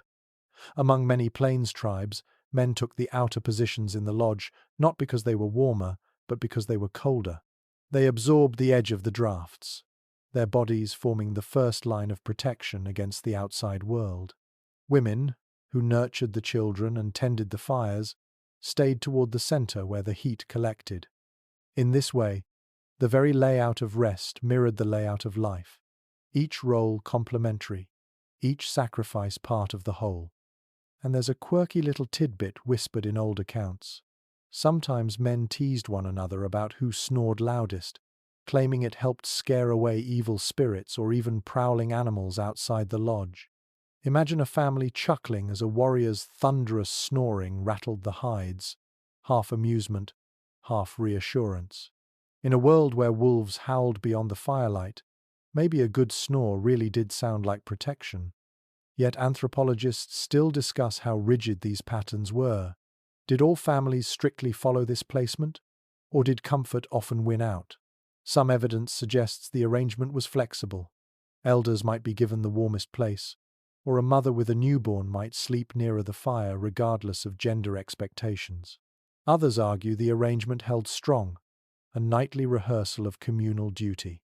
The truth, as usual, may lie in the shifting lines of memory and circumstance.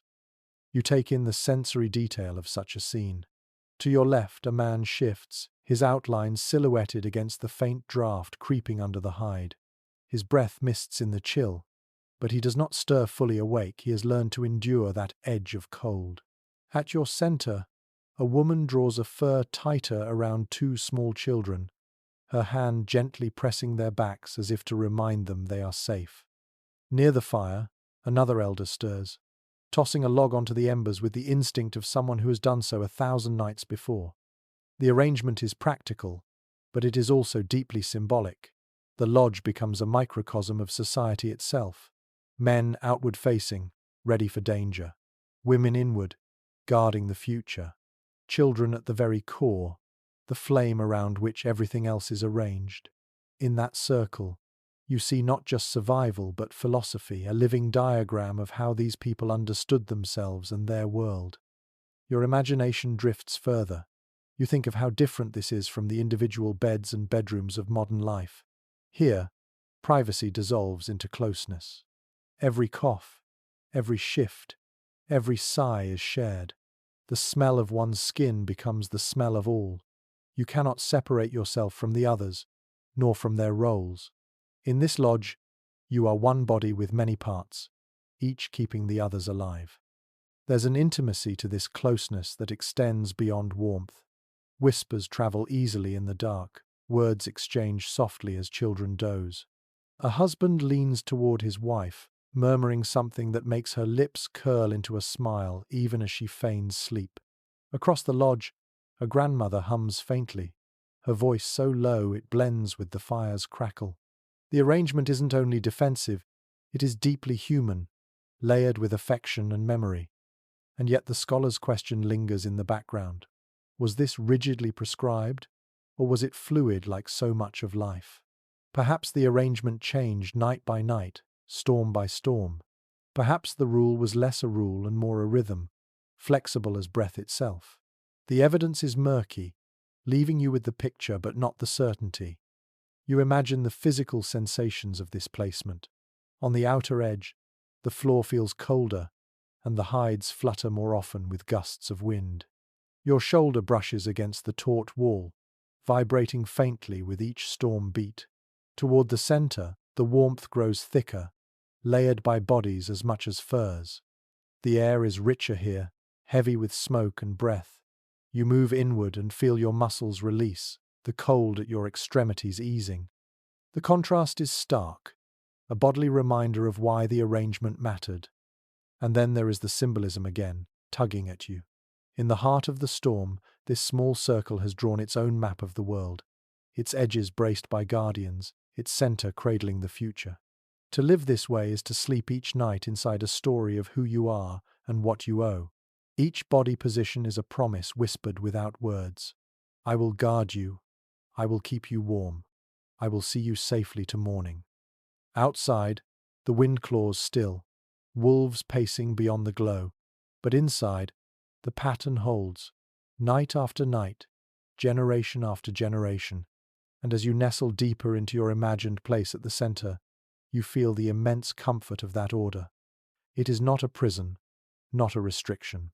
It is a map of care, drawn by necessity, lit by fire, remembered in warmth. The drumbeat may have faded, but the rhythm persists in the breathing of the men at the edges, in the sighs of women cradling children, in the steady rise and fall of warmth across the lodge. Together, they form a chorus of endurance, a living shield against the long winter night. And as your eyelids grow heavy again, you realize that even sleep here is communal. Even dreams are shared. To drift away in this circle is to let go, trusting that others will hold the edges of the world until you wake again. The lodge is quiet now, the breathing steady, the furs heavy with shared heat. But beneath the stillness, hunger often lingered, gnawing at bellies through the long winter nights. Food was precious, and in the leanest seasons, survival meant making do with less than comfort. You shift slightly under the coverings, your imagination sliding into that reality, trying to fall asleep while your stomach twists and grumbles, the emptiness as sharp as the wind outside. Historians remind us that winter was the cruelest season for native families, especially on the plains. Summer hunts and autumn harvests filled caches with dried meat, berries, corn, and squash, but deep snows often cut off hunting grounds and depleted stores. Starvation was not uncommon. Families learned to ration carefully, measuring each portion so supplies might last until spring. Sometimes this meant going to bed with only a few bites in your belly. You weren't alone in that emptiness, everyone felt it. Even children. Hunger was part of winter's embrace. And then there's a quirky tidbit worth lingering on. Some traditions spoke of fasting during harsh stretches, not only as necessity, but as an opportunity. A vision quest forced by hunger might bring dreams of guidance, spirit animals, or ancestors. A starving body wasn't just weak, it was also thought to be porous, open to visions. So, while some lay awake gnawing on desperation, others whispered that emptiness could be a teacher. Imagine lying in the lodge, stomach hollow, drifting into dreams vivid enough to feel like journeys, as though hunger itself pulled you into another world. Yet scholars continue to wrestle with the question of how widespread such ritualized fasting was in the dead of winter. Was it truly embraced? Or was it rationalization in times of scarcity? Did families encourage children to see hunger as sacred? Or was it simply endured with gritted teeth? The ethnographic evidence splits. Some accounts describe deliberate fasting ceremonies. Others suggest hunger was too brutal to be framed so neatly. The debate is unresolved, like so much of winter life, half necessity, half meaning. You let your senses explore what it might have felt like. You taste the faint tang of dried meat lingering in your mouth, a sliver eaten hours before. The smell of smoke, once comforting, now teases with the memory of food it preserved. Your stomach growls loudly enough that you glance around, embarrassed. Though no one stirs, everyone else shares the same complaint. In the dark, you rub your belly, wishing it quiet. The warmth of the furs cannot fill the emptiness inside. Still, there are gestures of resilience woven into these nights. A mother might hand a child a roasted marrow bone to suck, not for nutrition but for comfort. An elder might distract the young with a story, filling their imaginations with visions instead of food. And sometimes, the act of simply lying close, sharing warmth, sharing breath, softened the edge of hunger. Misery divided is misery lessened. You can almost feel a hand squeeze your shoulder in the dark, wordlessly promising, "We will last until spring." The hunger sharpens your awareness. Every sound is louder, every smell more vivid. You notice the faint sweetness of berries stored in a pouch near the wall. You hear the crackle of the fire and imagine it as the snap of roasting fat, though no feast awaits. You breathe in leather and fur, pretending for a moment it's roasted meat. Survival isn't just physical, it's imaginative, the ability to endure what you lack by transforming it in your mind. You drift into that half-dreaming state hunger brings. The fire's glow becomes a vision. You see bison roaming endless fields, their bodies massive, steaming in the frost. You smell roasting fat, hear the thunder of hooves, feel the fullness of a future hunt. Is this dream hunger's cruelty or hunger's gift? The line is blurred, and you realize that perhaps both are true. Hunger weakens, but hunger also opens doors. Yet dawn always arrives, whether bellies are full or empty. In the morning, families rise slowly, joints stiff, hunger heavier. Some prepare to risk the cold for hunting, others ration dried corn into a thin gruel. Children whimper, parents soothe, and the cycle of survival continues. Hunger does not vanish, but it is endured, woven into winter life as firmly as fire or fur. You return to your furs, stomach grumbling, and think about how different your own modern comfort is. You could reach for food with ease, but here, the long night offers no relief. The lesson is humbling.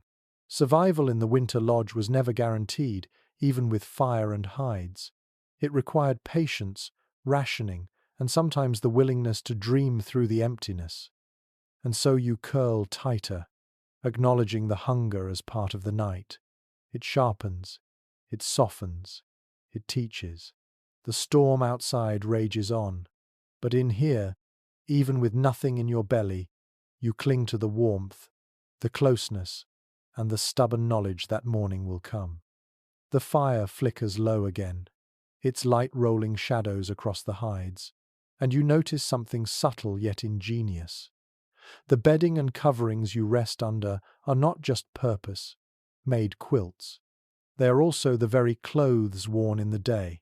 Heavy parkas, leggings, cloaks, moccasins, all of it serves double duty. By nightfall, garments become bedding, and bedding becomes garments again at dawn. Nothing goes unused in a world where resources are limited, and the cold waits for any chance to seep in. Historians emphasize that winter clothing among native peoples was far more than decoration. Parkas lined with fur, leggings stitched from supple hides, cloaks sewn from feathered skins, they were essential armor. At night, these same items weren't folded neatly aside. They were spread beneath sleepers as padding or pulled over bodies as extra covers. An entire household might strip off layers and lay them out like a patchwork mattress, then pull heavier cloaks over the top. What had served as defense against the snow by day became a cocoon of protection by night. And there's a quirky little tidbit preserved in journals from early explorers. They sometimes mistook the piles of clothing and hides for chaos, complaining that lodges looked untidy. But those same observers later admitted that families emerged from such heaps, surprisingly warm and rested. What appeared like disorder to outsiders was actually strategy, each garment given a second shift of duty. Imagine tucking your fur-lined moccasins beside your chest, not because you feared losing them, but because their warmth helped lull you into sleep. Still, scholars argue over how effective this practice truly was. Could garments designed for mobility in the day really insulate as well as bedding designed for sleep? Some suggest it was mostly supplemental clothing added to existing quilts and mats when supplies ran thin. Others believe this dual use was standard. The line between clothing and bedding blurred almost completely. Archaeology offers only fragments, scraps of fur, remnants of stitching, leaving much to speculation. You picture the tactile reality of it. A soft parka, still carrying the faint musk of smoke and sweat from the day's labor, is spread beneath you as a cushion. A cloak of feathers drapes over your shoulders, its shafts crackling softly as you move. Moccasins, warm from the fire, are tucked against your feet, turning into slippers of the night. The entire arrangement smells of tanned hide and wood smoke, earthy but comforting, wrapping you not just in warmth but in the familiar essence of daily life. It is intimate too. Families didn't own vast wardrobes. Garments were few and precious. That cloak you wore in the hunt is also the cloak your child pulls over herself in sleep. That parka handed down from grandmother warms her grandchildren through the night. Clothing here is communal, fluid, passed from body to body, shifting roles with each hour. The very fabric of daily survival becomes the blanket of nightly rest. There's also something symbolic at work. Clothing carried status, identity, and sometimes spiritual meaning decorated with quills, beads, or painted patterns. To sleep beneath it was not only practical but also protective in a cultural sense. The designs themselves, seen in the glow of the fire, may have offered reassurance. Painted animals watching over, sacred colors reminding of strength. In this way, bedding became more than insulation. It became a shield of memory and meaning. The sensory details fold deeper into you. You feel the rough seam of a parka pressing into your cheek, the softness of fur brushing your neck. Your breath warms the feathers of a cloak, causing them to rustle faintly, as if alive. Each garment carries echoes of the day's effort, the hunt, the gathering, the chores, and yet here they transform, shifting from labor to comfort. You imagine too the practical gestures. At night, clothing might be carefully arranged so that dampness from snow could dry by the fire's warmth. In the morning, garments would be pulled back on, already warmed, ready for another day of braving the storm. Nothing was wasted, nothing idle. Every object in the lodge carried two lives, one for daylight, one for the night.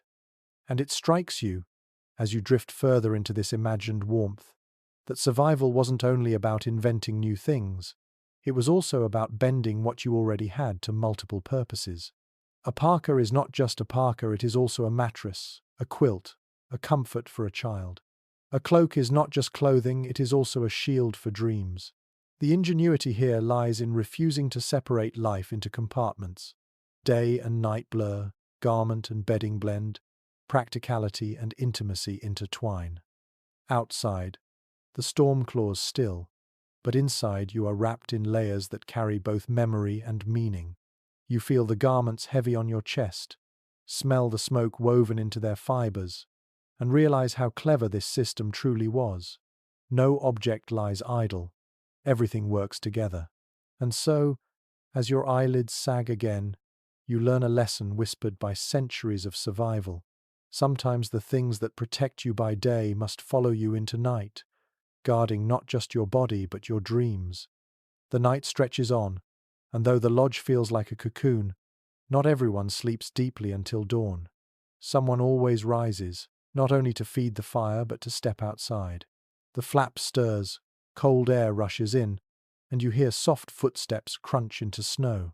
These are the moonlit patrols, the silent checks that guard not only the fire inside but the life of the camp beyond. Historians describe how men in particular took turns venturing into the darkness, ensuring that ponies tethered nearby hadn't wandered or been stolen. Horses were not simply transport, they were survival. Without them, hunting or moving camp would be far harder. A storm might frighten them into bolting, or raiders might sneak close, hoping to cut them loose. And so, while others slept, someone would wrap a cloak tightly, step into the bitter cold, and vanish into the night to circle the herd. There's a quirky tidbit you might enjoy. Some accounts say these patrols weren't always solemn. Young men, restless under the furs, would sometimes welcome the excuse to escape the smoky lodge. Out under the stars, they might sing softly to themselves, talk to the ponies as if to children, or even joke later that the horses were warmer company than the snoring uncle left behind. You can almost hear a muffled chuckle as a young man leans against a shaggy pony, the beast's breath steaming in the frozen air. Yet scholars still debate how systematic these patrols were. Were they scheduled with military precision, or more informal, handled by whoever stirred at the right moment? Some anthropologists argue that vigilance had to be strict, especially in areas where raids were common. Others suggest that in smaller, safer camps, patrols may have been casual, an elder taking a walk, a hunter restless before dawn. The evidence is too fragmentary to say with certainty, leaving you to picture both possibilities. Strict watches in some places, quiet wanderings in others. You step outside in your imagination, following the patrol. The cold bites immediately, sharper after the lodge's warmth. Your breath plumes white into the night, and every sound is magnified: the creak of snow underfoot, the soft whicker of horses, the distant crack of ice shifting on a river. Above, the moon hangs like a lantern, bathing the plain in silver. The snow glitters, as if sprinkled with shards of glass. It is beautiful, yes, but also dangerous in its emptiness. You walk among the ponies. Their shaggy coats ripple as they shift, their eyes reflecting faint light, watching you calmly. You reach out, touch one's mane, and feel heat beneath the frost. They are alive, warm, breathing, and you realize their presence is a comfort, a reminder that not all warmth comes from fire. You listen for wolves, for raiders, for any sign that the night hides more than silence. The stillness presses, vast and unbroken, until even your own heartbeat feels too loud. Then you return to the lodge, flap closing behind you, carrying the cold with you for a moment before it fades back into warmth. The others stir faintly, but no one wakes fully. Your body aches from the brief exposure, but you know the patrol mattered. You know the camp breathes easier because you stepped outside. The sensory contrasts linger. The lodge is smoky, muffled, dense with humanity. The night is clear, sharp, filled with starlight and the crunch of frozen ground. Moving between them is like passing between worlds, one fragile but warm, the other eternal but merciless. The patrol bridges them, ensuring that the fragile cocoon inside can endure in the face of the vast cold outside. You imagine doing this night after night, year after year. Sometimes nothing happens, only silence and stars. Sometimes danger appears: wolves circling too close, horses restless with unease, a shadow on the horizon that could mean raiders. The patrol is not glamorous, but it is necessary, part of the rhythm of winter life. And so you settle back into your furs, warmed by the knowledge that while you drift towards sleep again, someone else has walked the perimeter, spoken softly to the ponies, and listened to the howls of the night. You realize that survival wasn't only about what happened inside the lodge. It was also about those quiet steps in the snow, those moonlit moments when vigilance kept the camp whole. The lesson presses gently against your thoughts. True rest is possible only when someone else is watching. And here, in this ancient winter camp, the balance is perfect: half of the world asleep, half awake, and all of it bound together under the same silver moon. The patrol returns, the flap closes, and the lodge exhales into stillness again. You shift under your furs, eyes half shut, and begin to notice how the night has its own inner world. Sleep here is not always dreamless. In the hush of the firelight, where smoke curls and bodies breathe together, dreams themselves become part of survival. They are not idle imaginings, but messengers, stitched into the culture as tightly as hides are stitched into the lodge. Historians often note that dreams carried significance among many native peoples, especially during the long winters when nights stretched endlessly. Shamans, elders, and ordinary dreamers alike listened closely to the stories told by sleep. A dream could foretell a hunt, warn of sickness, or reveal guidance from the spirit world. In this way, the lodge at night was more than a shelter, it was a portal. Families fell asleep, not just into rest, but into another layer of existence where meaning awaited. And there's a quirky tidbit from certain oral traditions. Some people would deliberately try to shape their dreams by sleeping with objects near them: stones, feathers, or small bundles of herbs. It was believed these items could invite specific visions. Imagine tucking a feather beneath your head and whispering a request to dream of birds, hoping for guidance on migration or weather. Or slipping a carved stone beside you, asking ancestors to speak. In the stillness of a winter night, such rituals blurred the line between practicality and magic. Yet scholars continue to argue over how literally these dream practices should be taken. Were they universal, followed by entire communities, or primarily the realm of shamans and vision seekers? Some anthropologists claim that everyone gave weight to dreams, weaving them into morning conversations. Others believe the focus was narrower, reserved for spiritual specialists. The debate remains unsettled, like the lingering haze of a half-remembered dream at dawn. You let yourself drift into such a dreamscape now. The fire dims until its glow is no brighter than a heartbeat. Smoke swirls, and within it you see shapes buffalo with steaming breath, birds beating against the ceiling hides, ancestors' faces shimmering like frost on river ice. The dream is vivid, too vivid to dismiss, and you understand why it carried such importance. Dreams here are not entertainment. They are lessons carved into the night. Your senses deepen into the experience. You feel the heaviness of sleep pressing you down, but within that heaviness comes freedom. The cold outside vanishes. The storm no longer matters. Instead, you walk in green fields, smell summer grass, hear laughter of voices long gone. The dream offers reprieve from winter's grip, reminding you that warmth exists, that hardship is temporary. Perhaps this is why dreams were treasured. They gave not only prophecy, but hope. Others stir in their sleep. A child whimpers faintly, turning under the covers. A man mutters words you cannot catch, his brow furrowing, his dream tugging at him. In the morning, such murmurs might be shared around the fire, interpreted by elders or shamans. Did the dream mean danger? Did it promise abundance? The very act of sharing kept the dream alive, weaving it into the fabric of community life. There is intimacy in this as well. Imagine lying beside family members, hearing their sighs and whispers as they dream. You are part of their inner journeys, even if only as an observer. In this lodge, dreams are not solitary, they spill into the group, carried by breath and murmur. Just as warmth is shared, so too are visions. And yet, you sense the darker edge. Not all dreams are comforting. Nightmares, too, come in the cold, sharpened by hunger and fear. Wolves appear in shadowy forms. Storms crush lodges in terrifying visions. For some, these nightmares were warnings. For others, they were spirits testing the mind. Even fear had to be honored, listened to, carried into the daylight for meaning.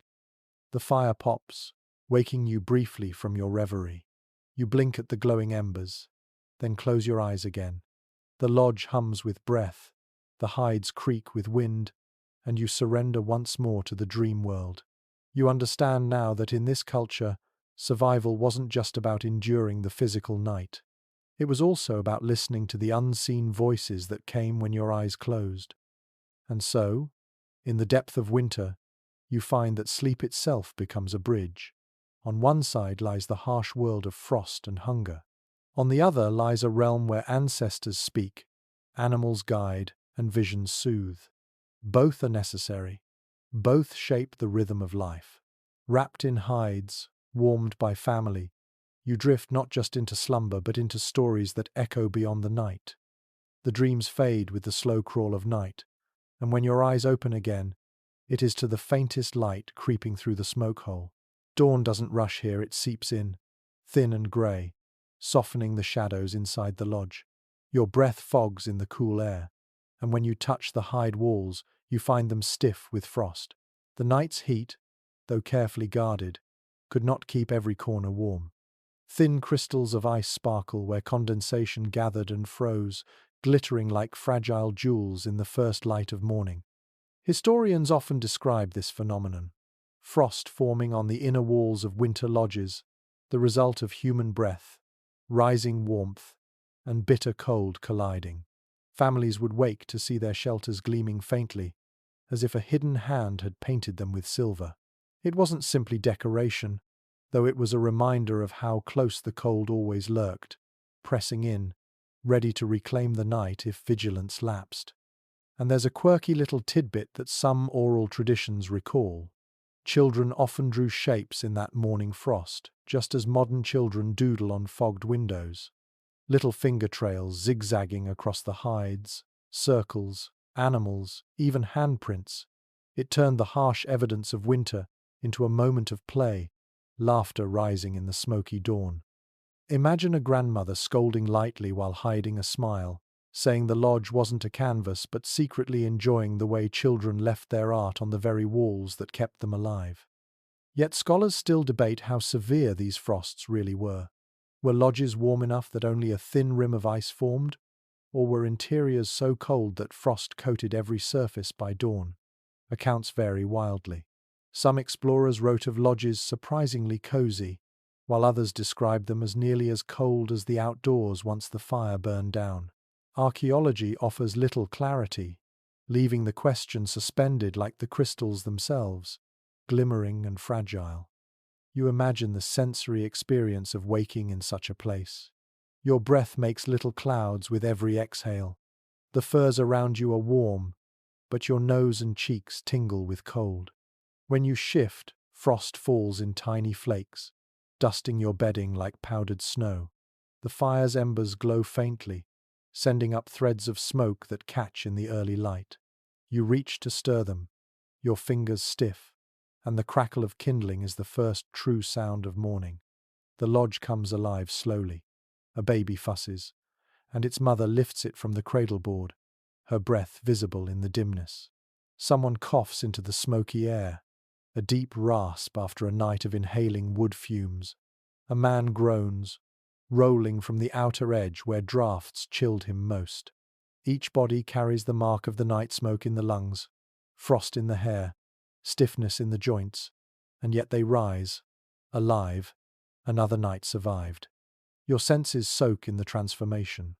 The crackling fire spreads warmth unevenly at first, the air still frigid in the shadows, but soon the lodge feels more alive.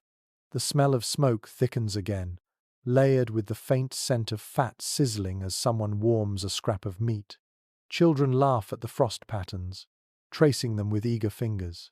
Dogs shake themselves, sending up puffs of frozen fur. Slowly, the cocoon shifts from sleep to motion, readying for another day. There's symbolism here too. The frost, though inconvenient, is proof of resilience. It shows that people and fire together created warmth enough for condensation to form in the first place.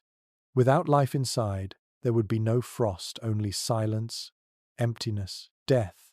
The very crystals glimmering on the walls are testimony that breath was drawn, heat was shared, survival continued.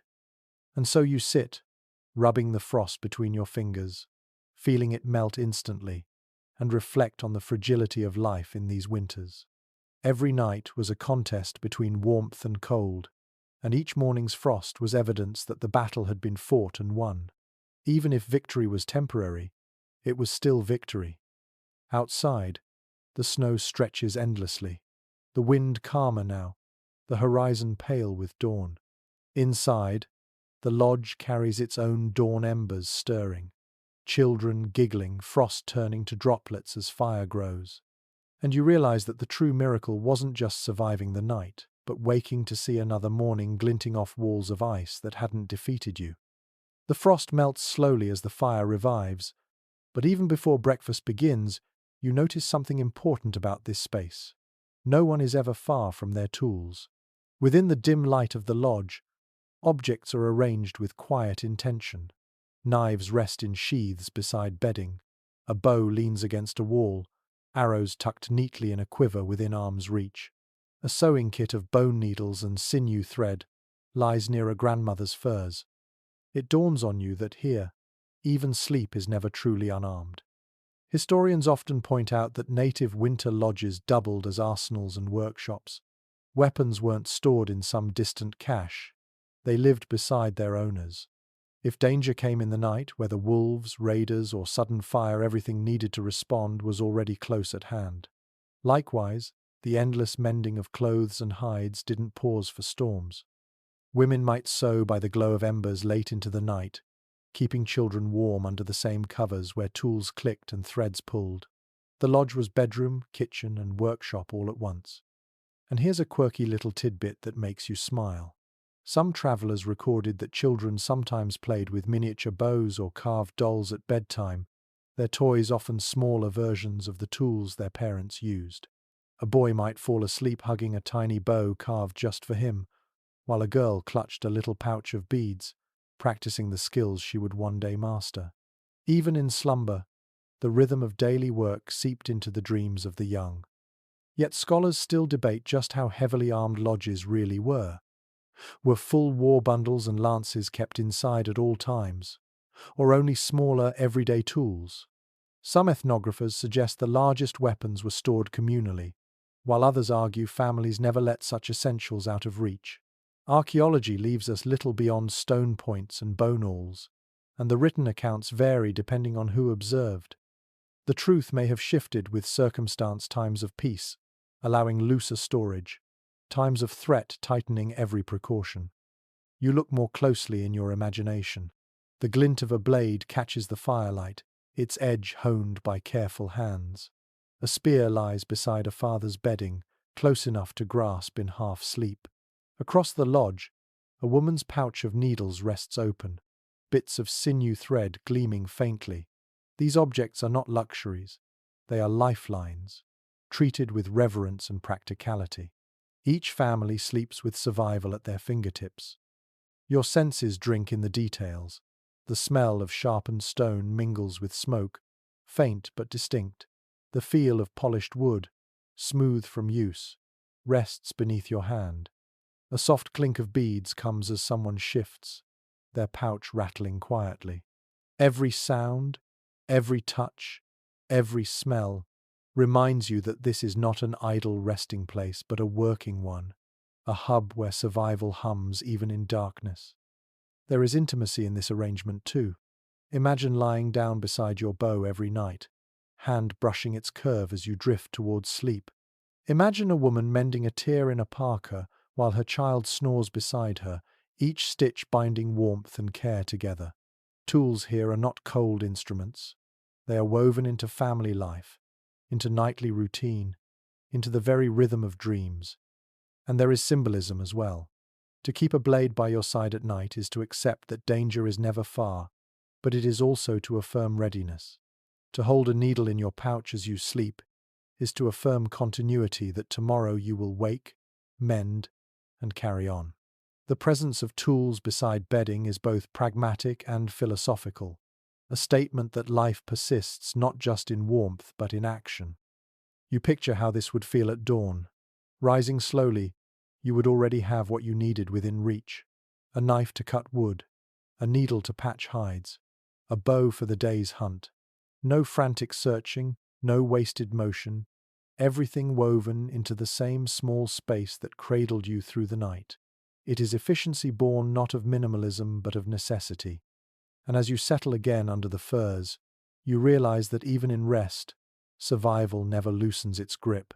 The tools at your side are silent companions, waiting with you, dreaming with you, ready to leap into use when dawn demands. The lodge is not cluttered, it is prepared. In this world, sleep itself is never separate from survival. The tools rest close, but not every object beside the bedding speaks only of survival. Some whispers are softer, warmer.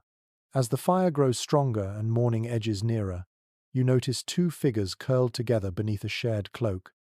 Their faces nearly touch, their laughter muffled under furs so the children will not stir. Even in a world of ice and hunger, love sneaks into the lodge, bringing with it a different kind of heat. Historians remind us that intimacy in winter life was not absent but essential. Couples shared not only duties and food but the very warmth of their bodies. A shared cloak, a layered parka spread over two forms, became both blanket and bond. Within the tight quarters of the lodge, affection was no private luxury. It was woven into the rhythm of survival. Companionship soothed, steadied, and sometimes distracted from the cold pressing in at the seams. And here's a quirky tidbit passed down through some oral traditions. Lovers whispered jokes or stories at night, stifling their giggles so as not to wake the whole household. Children might roll their eyes, muttering about parents who talk too much. It became a game of sorts, the adults pretending secrecy while everyone knew perfectly well what was happening beneath the shared fur. You can almost hear a muffled chuckle, a playful shove, the sound of warmth turning into laughter even while snow shrieks outside. Still, scholars debate the boundaries of intimacy in such communal spaces. Were couples careful to hide affection, or was it accepted as natural in the closeness of winter lodges? Some ethnographers argue that modesty prevailed, while others insist that privacy was a foreign concept imposed later by outsiders. The truth likely varied, shifting from family to family, night to night. In any case, warmth was shared, and love was no less a tool of endurance than firewood or fur. You let yourself imagine lying beneath that shared cloak. The smell of smoke lingers in the fabric, but beneath it is another scent, flesh warmed by nearness, hair carrying traces of cedar or sweetgrass. A hand brushes yours in the dark, a squeeze of reassurance. Whispers murmur close enough that you feel breath against your skin. The cold still presses at the edges, but here at the core, another fire glows, one of affection, of human connection deeper than necessity. It's easy to think of winter nights as grim, but here you see their tenderness. Couples exchanged promises in the dark, shared warmth when furs ran thin, and created spaces of laughter even when hunger gnawed. This wasn't only about reproduction, though that too mattered for the survival of a people. It was about comfort, companionship, and the emotional fuel to endure. A community that could laugh and love together at night was a community that woke stronger in the morning. There's symbolism here as well. Just as the fire needed constant tending, so too did relationships. Affection was another ember, coaxed alive with whispers, protected with shared cloaks. The warmth of the lodge was layered. Hides and furs, fire and stone, bodies and laughter. Each layer mattered. Each added its own kind of insulation against despair. Your senses linger in the moment. The sound of soft laughter melts into the crackle of logs. The touch of another hand is as reassuring as the weight of the quilts. Even the silence that follows carries meaning, the silence of companionship, of not being alone. In a world so hostile, this closeness feels revolutionary. And as your eyes grow heavy once more, you realize that love here is not frivolous. It is survival in its gentlest form. It warms the body, yes, but also the heart. It offers strength to face hunger, storms, and endless nights. Beneath shared cloaks, with whispered words and secret smiles, people endured not just because they had to, but because they wanted to for each other. The laughter softens, drifting back into the steady rhythm of sleep, and for a while the lodge is only breathing and firelight. Yet behind the comfort lurks the knowledge that winters could grow harsher than memory could recall. Entire generations endured seasons that seemed determined to test the limits of human endurance.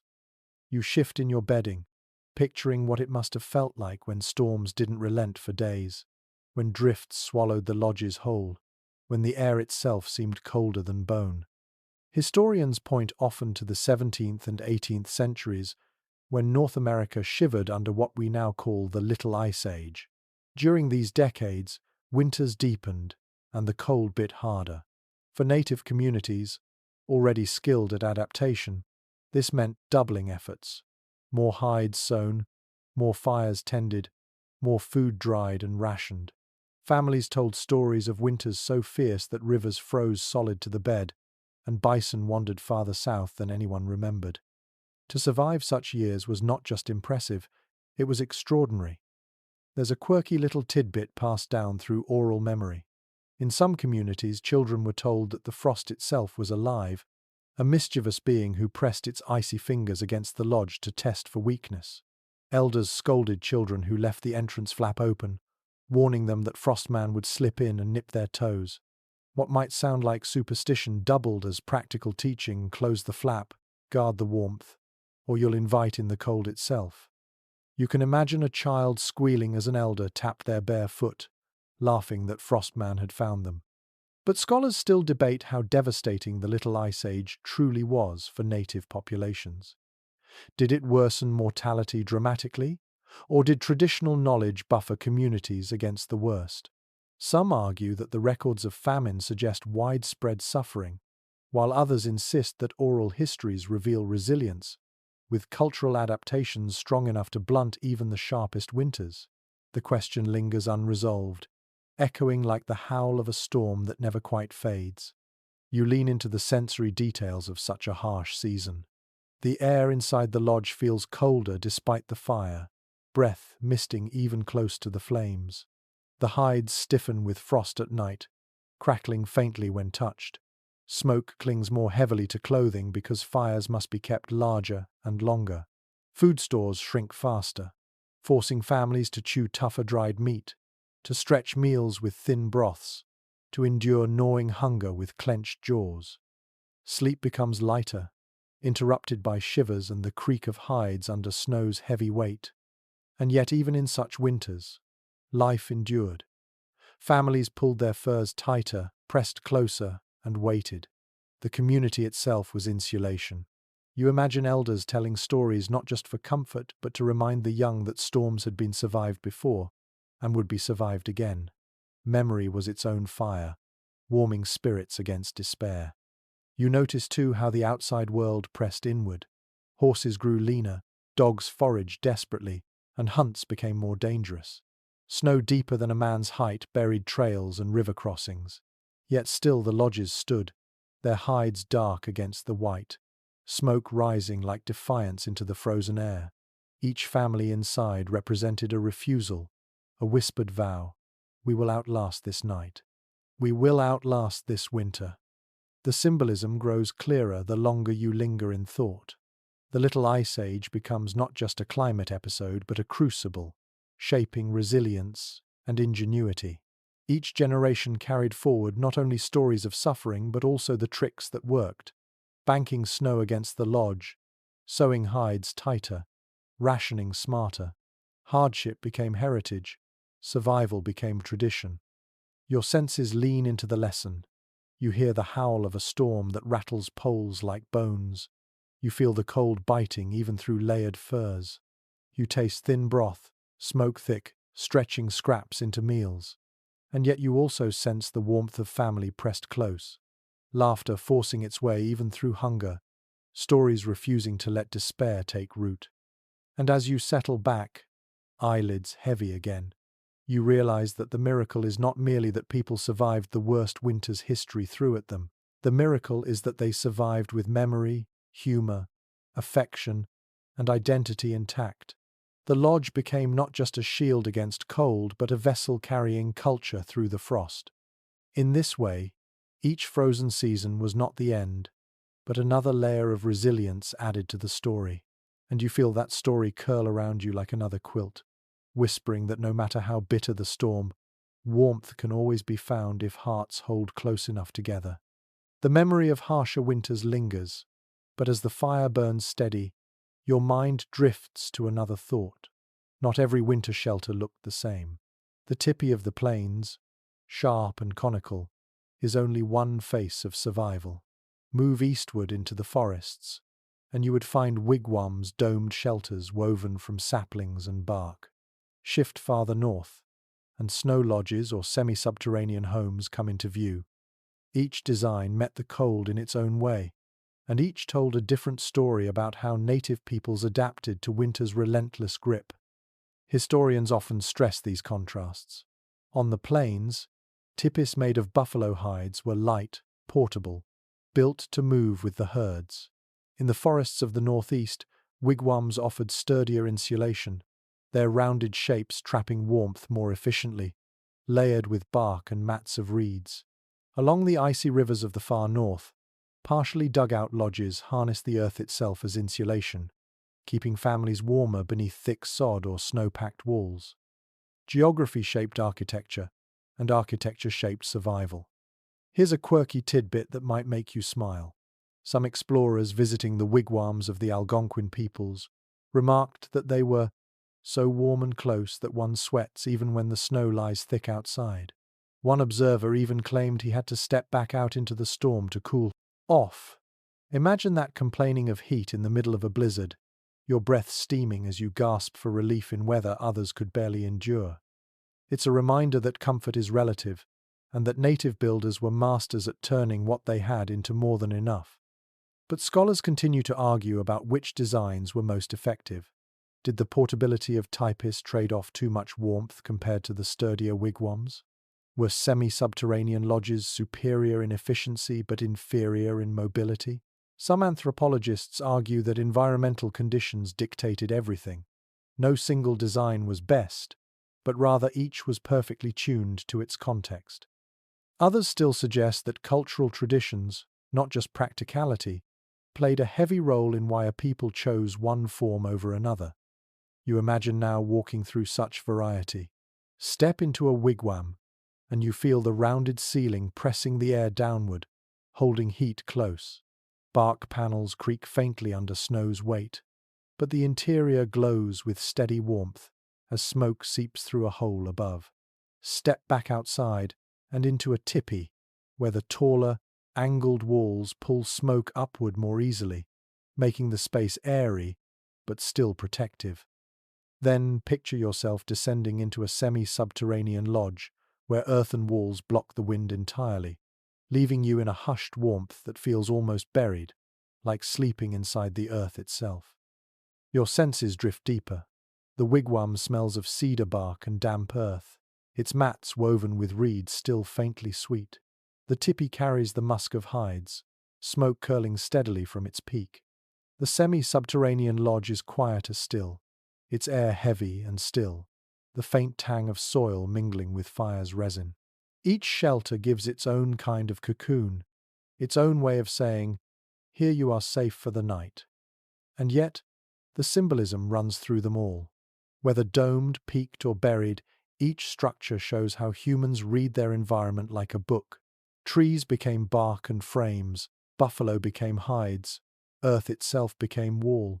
Winter was not conquered by one invention, but by many, each a reflection of place, tradition, and ingenuity.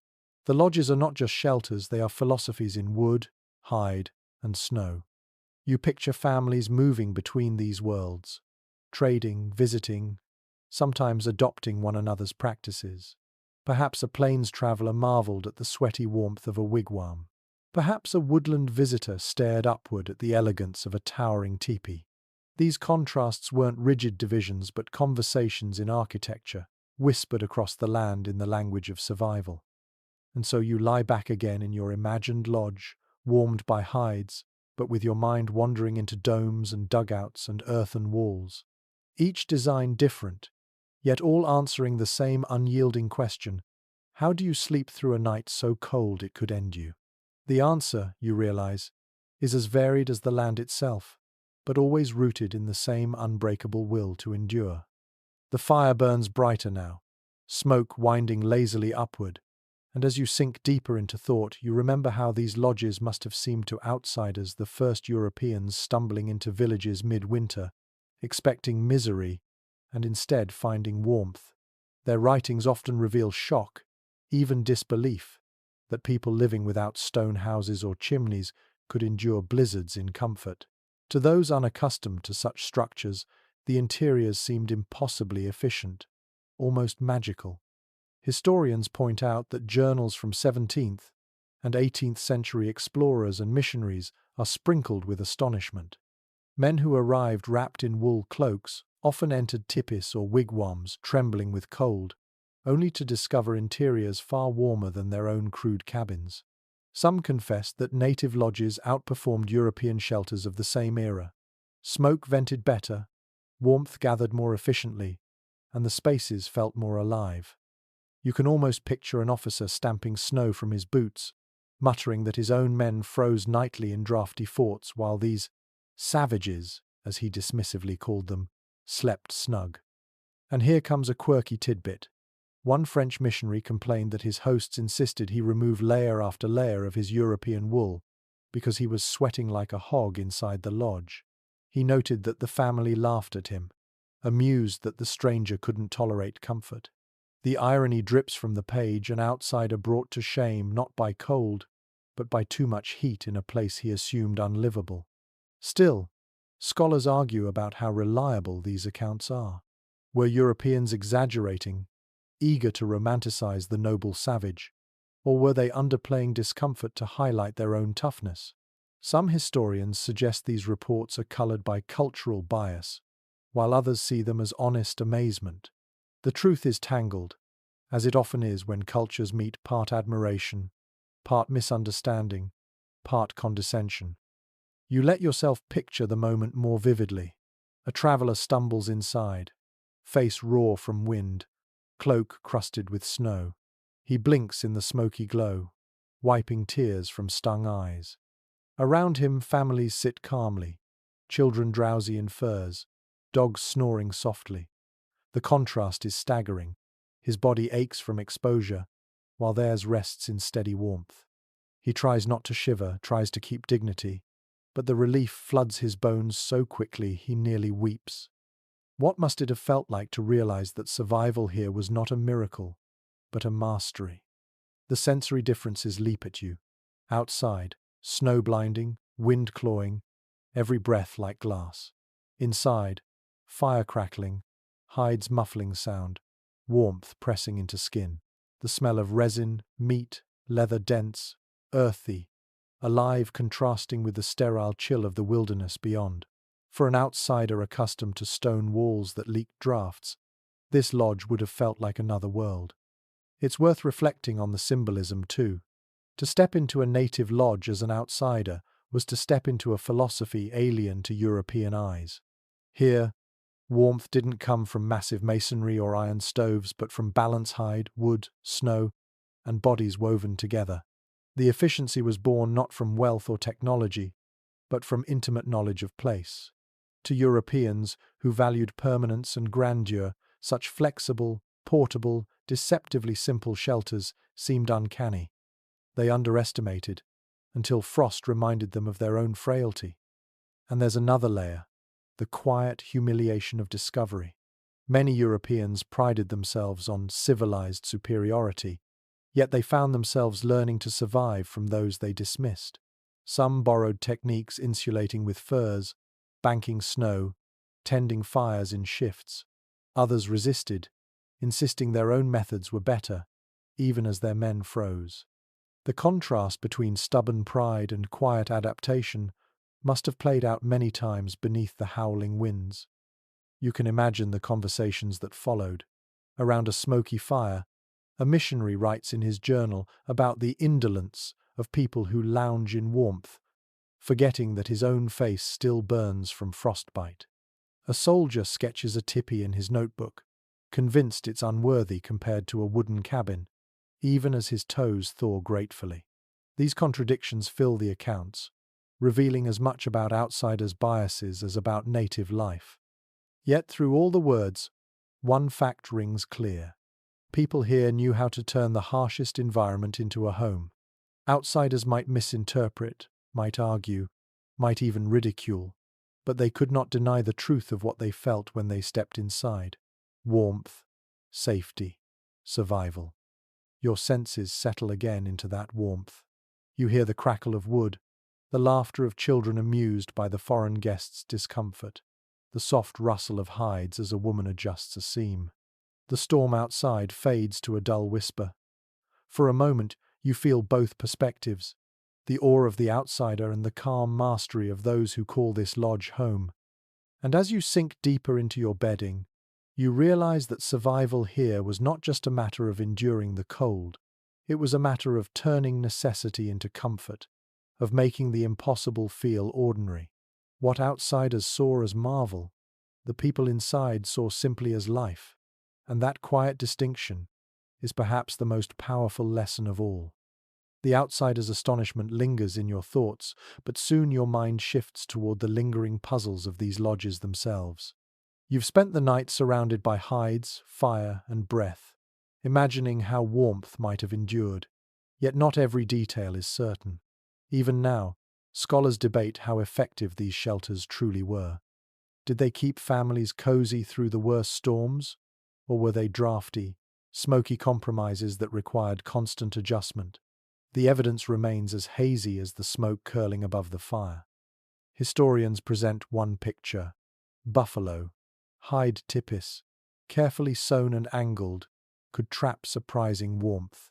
Families clustered close, fire tended constantly, hides patched and doubled when needed. Oral traditions describe them as snug, efficient, almost perfected through centuries of practice. But then the archaeological record complicates matters. Postholes and charred earth reveal fires, yes, but not always clear traces of how thick coverings were, or whether smoke holes vented efficiently. Skeptical voices suggest these lodges may not have been as comfortable as memory insists. And then comes a quirky tidbit, lodged in old missionary reports. Some outsiders noted that when lodges filled with too many people, condensation dripped from the ceiling, making bedding damp. One priest wrote that he woke to find icicles hanging from the inner poles. Was he exaggerating for drama, or was it truth? Families themselves likely managed such nuisances with skill-adjusting flaps, shifting bedding, drying hides by the fire. But the image of waking beneath indoor icicles is vivid enough to stick in the mind. The debates persist. Some anthropologists argue that hides lose efficiency as they age, stiffening and cracking, allowing drafts to creep in. Others counter that constant maintenance kept lodges surprisingly draft-proof, with women tightening seams and adding fresh skins as needed. Still others point to the role of communal body heat, suggesting that warmth relied more on numbers than on architecture. Was the lodge itself warm, or was it the people inside who created the climate? The line between shelter and society blurs, leaving scholars chasing an answer they may never fully pin down. You let yourself sink into the problem, as if it were a mystery to solve. Imagine yourself measuring warmth at different spots close to the fire, at the walls, beneath the bedding. Near the fire, heat prickles your skin. A few steps away, your breath fogs. By the walls, drafts lick your shoulders. Yet beneath the furs at the lodge's heart, warmth collects thick as honey. Perhaps the truth is layered like this. Not uniformly cozy, not wholly drafty, but a shifting balance where comfort depended on placement, maintenance, and vigilance. Your senses heighten as you picture it. The fire's glow warms your cheeks, while your back chills faintly with each gust against the hide. You pull the furs tighter, pressing into the body beside you, and instantly the balance tips again, warmth flows back, drafts forgotten. It becomes clear that effectiveness cannot be judged in isolation. It wasn't just hides or fire or quilts. It was all of it together, plus the closeness of bodies and the watchful hands adjusting seams. A living system, not a static structure. And this, perhaps, is the heart of the scholarly puzzle. Modern people want precise measurements, statistics of temperature and insulation. But survival here wasn't mathematical, it was experiential. What mattered wasn't whether the lodge hit 60 degrees or 30. What mattered was whether the family inside woke alive, with enough warmth to move, enough strength to carry on. Comfort, by our standards, was irrelevant. Endurance was the only metric that mattered. There is symbolism in this debate as well. The uncertainty mirrors the fragility of memory itself. What one generation recalls as warmth, another recalls as hardship. The truth may lie in between, like the flickering light of a fire that seems bright until a draft makes it sputter. Scholars argue, but the people who lived these winters knew the answer firsthand. It was never perfect, but it was enough. You think again of those outsiders shivering in their wool, astonished at the snugness of a lodge. You think of missionaries grumbling about smoke and dampness. Both are true, in their way. The lodges were marvels, and they were imperfect. They were warm havens, and they were smoky caves. They were both salvation and struggle, just as all shelters are when the world outside is trying to kill you. Your senses absorb this paradox. The fire warms your palms, yet your toes ache with cold. The hides block the wind, yet smoke stings your eyes. The bedding cradles you in softness, yet hunger gnaws at your belly. Each element is both gift and challenge. The lodge is not flawless, but it is functional. And in that functionality lies its true genius. Not comfort, but survival. As you curl tighter beneath your furs, You realize that the scholarly debates don't need neat resolution. The arguments themselves reflect the complexity of winter life. Was it warm? Sometimes. Was it cold? Also, yes. Did it work? The proof lies in the generations who endured, who dreamed, who whispered stories by firelight, who woke each morning to frost on the walls but life in their lungs. And that, you think as your eyes close again, is the only verdict that matters. These shelters may leave scholars puzzled, but they left families alive, and in the long winter nights of history, that was triumph enough. The arguments of scholars dissolve as the night reaches its final hours. The fire, though low, glows with a steady heart, embers pulsing like veins of molten earth. Around you, bodies are still breathing, sighing, cocooned in fur. Dogs twitch in dreams. A child murmurs faintly, soothed by a mother's hand even in her sleep. The storm outside has softened to a hush, as if the world itself has surrendered for a moment. You realize you are listening not only to a single night, but to centuries of nights lived and endured in just this way. Historians tell us that generations were raised inside these fragile circles of warmth. Infants were swaddled, children grew, elders told stories, couples whispered, warriors rose for patrols all within hides and poles, smoke and snow. The lodge was not simply a shelter, it was a continuity, a vessel that carried culture through winters that might otherwise have erased it. In every flicker of flame, in every seam sewn tight against the wind, survival became tradition. And here's a quirky tidbit that lingers sweetly. Some families believed the last ember of a fire held a spirit that must never die. At dawn, someone would scoop it carefully into a pot or bundle of bark, carrying it to relight the day's flames. To let it extinguish completely was to risk misfortune. Imagine waking to see a grandmother bent over, whispering to a tiny coal as if coaxing a child, then feeding it twigs until it breathed back into flame. Fire wasn't just utility, it was kin. Still, scholars debate how permanent these winter lodges truly were. Were they dismantled and rebuilt each season, or maintained year-round in cycles of use? Some argue that mobility defined plains life, with lodges shifting constantly with herds. Others counter that winter villages were semi-stable, returned to year after year in familiar valleys or river bends. The archaeological traces, rings of post holes, charred layers of hearths hint at both. The uncertainty is fitting, for winter life was fluid, adapting to what each year demanded. You let your senses drink in this final scene. The fire's embers glow steady, red gold veins beneath black ash. The hides smell thick of smoke, leather, and the faint musk of fur. The warmth of bodies lingers, heavy and reassuring, pressing back against the brittle cold that waits just outside. In your imagination, you reach a hand toward the wall, feel the hides chill, then pull back to the cocoon of blankets. You breathe, and the air is dense with survival itself. There is symbolism in these lingering embers. They are the last defense of the night, but also the promise of dawn. They connect yesterday's fire to today's, yesterday's life to tomorrow's. In them, you see the persistence of culture, the refusal to let warmth slip away no matter how long the winter. They glow like memory, like heritage, like defiance itself. Your thoughts stretch wider. These people endured not because their lodges were perfect, but because they were adaptive. They turned snow into insulation, fire into kin, hides into walls, stones into silent radiators. They wove practicality with spirit, folding dreams and duties together until they became inseparable. What looks to modern eyes like hardship was also ingenuity, and what appears fragile was in truth resilient. You close your eyes again, listening to the last murmur of logs shifting in the hearth.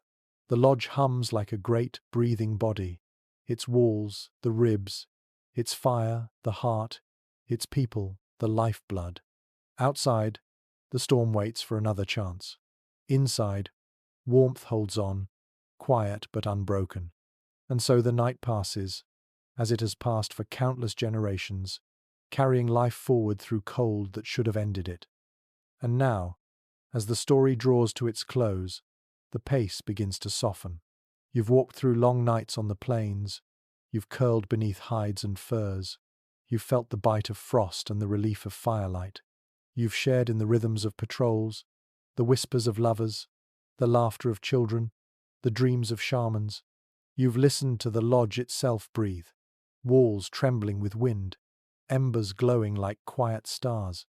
Let your body relax into that imagery one final time.